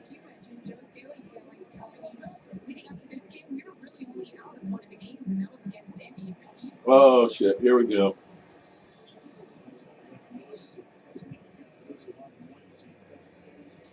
We're kind of doing more of a prevent defense. We're kind of backing off a little bit, trying to run out the clock, and they're going to get down here and score.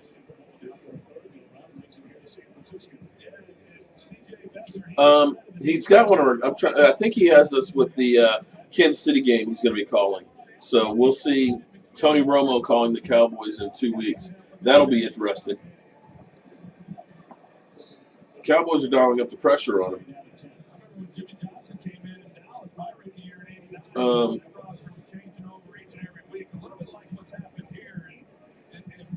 Second and 10 on the 25-yard line. 8:54 left in the game. We've got Seattle's up 10-7. Thank you. Can't stand to see the New York Stinking Giants win. Denver still down 14-0. Pittsburgh, of course, is beating Cincinnati.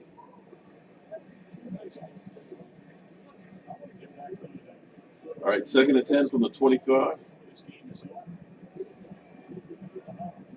Screen pass. Byron Jones on the guy's back.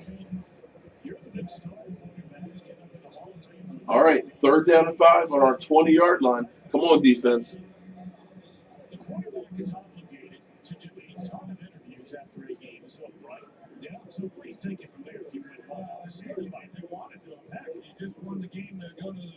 Oh my God, what was that? I'm sorry, I missed that. We should put Cooper in. Jeff Heath our new kicker. I hope not. Is Wooden sitting? He hadn't been.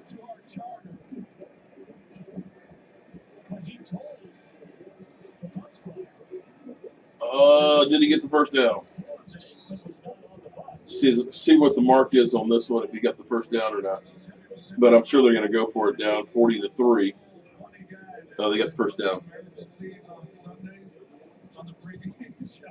Lloyd, no. Navarro Bowman signed with the Raiders, and literally because it's just across the bay, I mean, it was an easy move for him. He played 60 of 62 plays in that game. It was a factor for him. I would have loved to have signed Navarro, but hey, right now, the way our linebackers have played this week, Sean Lee's actually out right now. You've got Jalen Smith in there probably resting him because of that earlier injury. When we have our guys out on the field, the defense can play a whole lot better than when we don't. And that was key. Sean Lee is definitely a difference maker for our Dallas Cowboys. You've got to have him. Who related to John? Oh, yeah, Joe Montana's definitely got to be having. Yeah, they're having a great time with this one, I'm sure. Joe Montana and the rest of the 49ers watching this. Well, thank you, Aiden. I do have quite a bit of Cowboy stuff that's in and around in here. Let me see if I can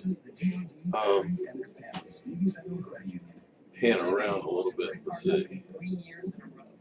Let's see how quickly you can read through all their awards. Kelly Blue Book 2016 Best Resale Value. Yours is the best card for the money. Only about 9 more to go. It's a lot of awards. Right now I'm going to have to go buy a new car. Cooper in and let Morris run more. Okay, preach. Oh, Libra. Don't say that. Shango. Oh, I forgot. Shango does live streaming too during the game. Man, don't listen. Don't start nothing. Don't start nothing. Shango is cool people, man. It's not a competition, man. We're all Dallas Cowboy bloggers. We all work hard and everything else. Don't start that, man, please.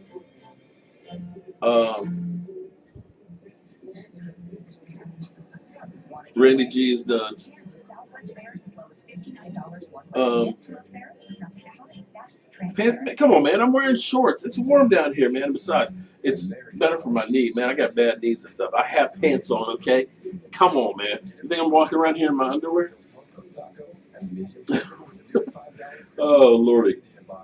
Zeke got me a forward board. Yeah, anybody who had Zeke today, they're happy in fantasy football. Dez for Perez.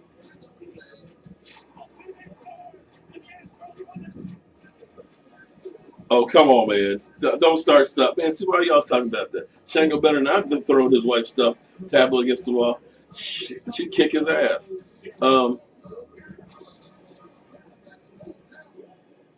I have a custom quilt. Okay. I think I messed up the camera here. Hold on. Let me adjust here.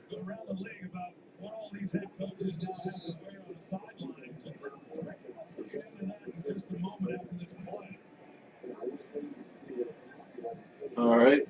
First down on the 15-yard line. See if our Cowboys can hold them up. Okay. Second down on our 7-yard line.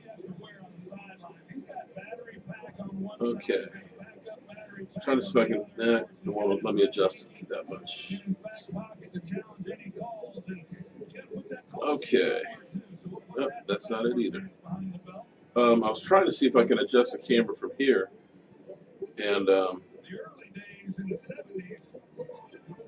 pan around so you can see some of the other stuff, but it won't let me go that far. It's not close enough.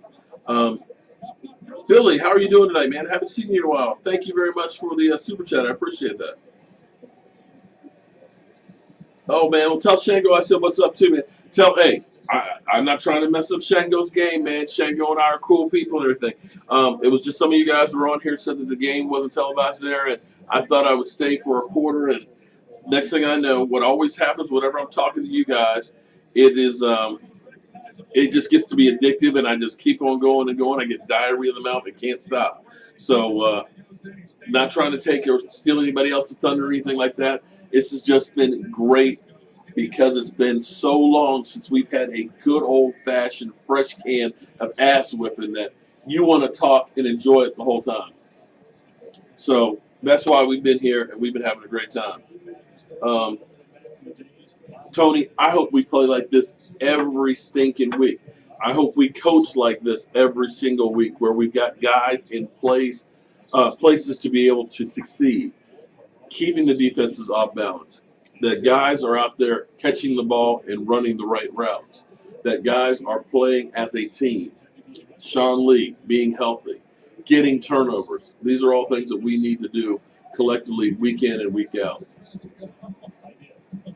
And 49ers got a touchdown. Okay. All right. 40-10. 6 minutes left.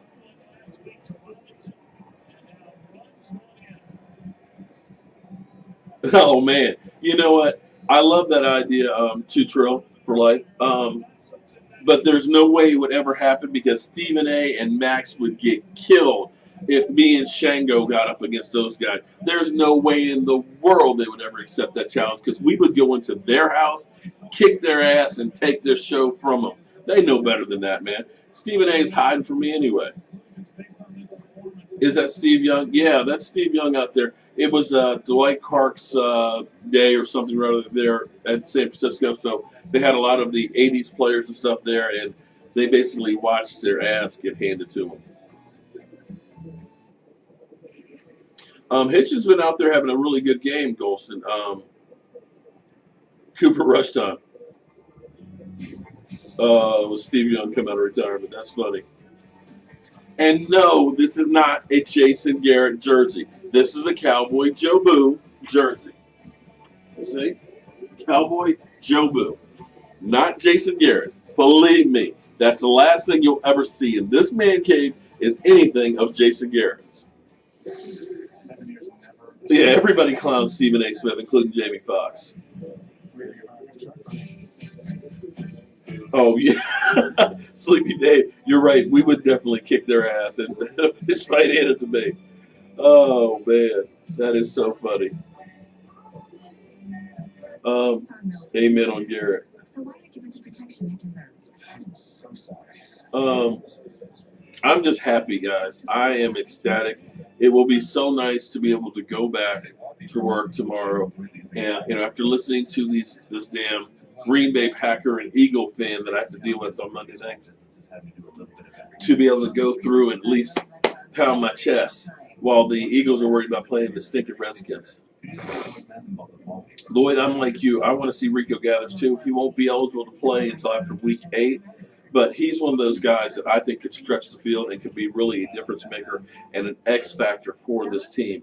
I'm looking forward to seeing him. Now you can earn Domino's Pizza to Pie rewards points when you order by phone. Oh, Sandman. Well, okay, Sandman, here's the thing. Sandman is talking about a video I did yesterday.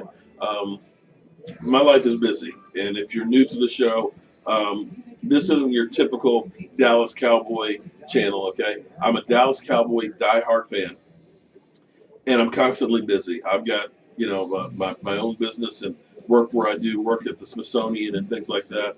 Sometimes I have to work at night between when the museums are closed or things like that. I've got other projects that I work on, so I'm constantly going, but I'm always in the loop with the Dallas Cowboys. So I will do a video wherever I am, whatever I'm doing, if some news breaks with the Dallas Cowboys. But what drives me crazy is I know we had 2 games that we lost in a row, but we've only had 5 games total, and so people are always giving up. And it's like when we win tonight, we will see people posting on Facebook like crazy, all kinds of my Dallas Cowboys. Yeah, I'm a Cowboy for life, and this, that, and the other. But when they lost, they went silent. You didn't see them posting anything about the Cowboys. You don't see them talking about the Cowboys, or they're out there saying, "I'm done with the Cowboys. The Cowboys stink." And it's kind of like, look, if you're a fan, be a fan of the team, win, lose, or draw. You stick by the team. You may not be happy about them losing, but don't go ahead and change your profile picture because they lost. If you look at my stuff, my wallpaper is the Dallas Cowboys defense in 2013, goal line stands, Sean Lee, and everything else against the Giants. My Facebook profile picture is the same picture from 2013 from the Hall of Fame game in 2013, where it's me and the Cowboys in front. I am a Cowboy fan 24/7, win, lose, or draw. The Cowboys lose, I'm here just as strong. So don't give me this fake juice that, oh, I'm out and giving up on the team after 5 games, or out here just dogging the team just to be dogging the team, or just saying, I'm only going to cheer for them when they win. If you're a fan, they need your support even more when times are hard than when they're good. I have no time or respect for fair weather fans. If you're a fan, be in here reaping your team 24/7 when they win and when they lose. So that's what my video was about. And it may have pissed some people off because there's plenty. We know about some of these bandwagon fans that were here all last year when things were good. And as soon as they lost to Green Bay, they were there talking about it. Okay, looks like Seattle is now kicking ass. All right, good. That's right. Be a diehard fan, not a bandwagon fan. Um, only jersey that matters is Roman. Oh, Lord, no. The only jersey that matters is Dak. Oh yeah, no, the bandwagon fans will definitely be back on. And I hate to say it, but they remind me of the giant trolls that we had, because Lord knows they were pounding the chest, talking about how good they were and how much. Oh my goodness, look at Cooper Rush! Damn, Cooper Rush goes for 12 yards and then gets the snot knocked out of him. But the Giant fans were reaping their team 24. They were here before the Cowboy fans anytime I would live stream. But once they lost, they disappeared. And that's the way we have some of our fans that literally, when things are bad, they're gone. Don't be that way. Don't be that guy. Reap your team all the time. Sarah, welcome to the show, girl. Cowboys for life, good or bad. Amen. And that's the way you live. Well, Onassis, I'm hoping that Jason Garrett has him ready for the Redskins. There we go. There we go. There we go. Smith. Smith. He's going. He's going 20-yard line. 50. Oh, Rod. Everybody is getting some today. Rod Smith with a fantastic run. This is getting embarrassing for the 49ers right now. Rod Smith just went 5 yards, 10 yards, 15, 20, about 40 yards. Nice run. That's a guy who's hungry right now. Stat-wise, we have just literally kicked ass today. We are close to 500 freaking yards, 492 yards on the day. Guys, this is a good old-fashioned ass whipping. Okay, well, we just lost 2 yards right there. But this is what you want to see out of your team. And, man, whew, I feel so good right now. Zeke Elliott. Okay, let's look at these stats right now. Dak, 4 rushes for 26 yards. Zeke Elliott, 26 carries for 147 yards. Dez, 7 receptions, 63 yards, a touchdown. Jason Witten, 4 receptions, 54 yards, a touchdown. Zeke Elliott, 1 reception, 72 yards, and a touchdown. Guys, that's a good old-fashioned ass whipping. You literally just don't know where your depth's coming from because everybody is kicking your ass and killing you. And penalties, we had 5 penalties for 36 yards, but 256 yards rushing. Dudes, that's what you want. You can't ask for much more than that. We've gotten a couple of turnovers. We've gotten 5 sacks. This was an all-around, put-together team win that I am proud of. 3 minutes and 6 seconds left. Woo! Now, I'm a little confused now because we've been on air for 3 hours and 21 minutes, and knowing that I'm an old guy, I haven't even gotten up to go to the bathroom, which is amazing. Normally, I do a post-game live stream, and do I just continue to roll right on through? Do I stop and restart? Because normally I'm over at the other desk over there, guys. You guys got me all fucked up now.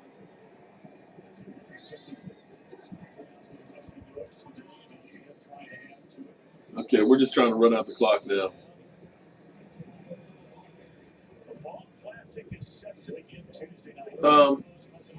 I tell you what, let's try and do something here today. Instead of busting on Taco and things like that, or looking at the negative, how about today, just today, for one day, we just enjoy having a victory. Having the Dallas Cowboys win a game spectacularly. Can we just bask in the glow of that today instead of being negative? Can we just enjoy a victory today? I mean, really, our team got 5 sacks, but yet we're talking about Taco and trying to belittle that guy? Come on, man.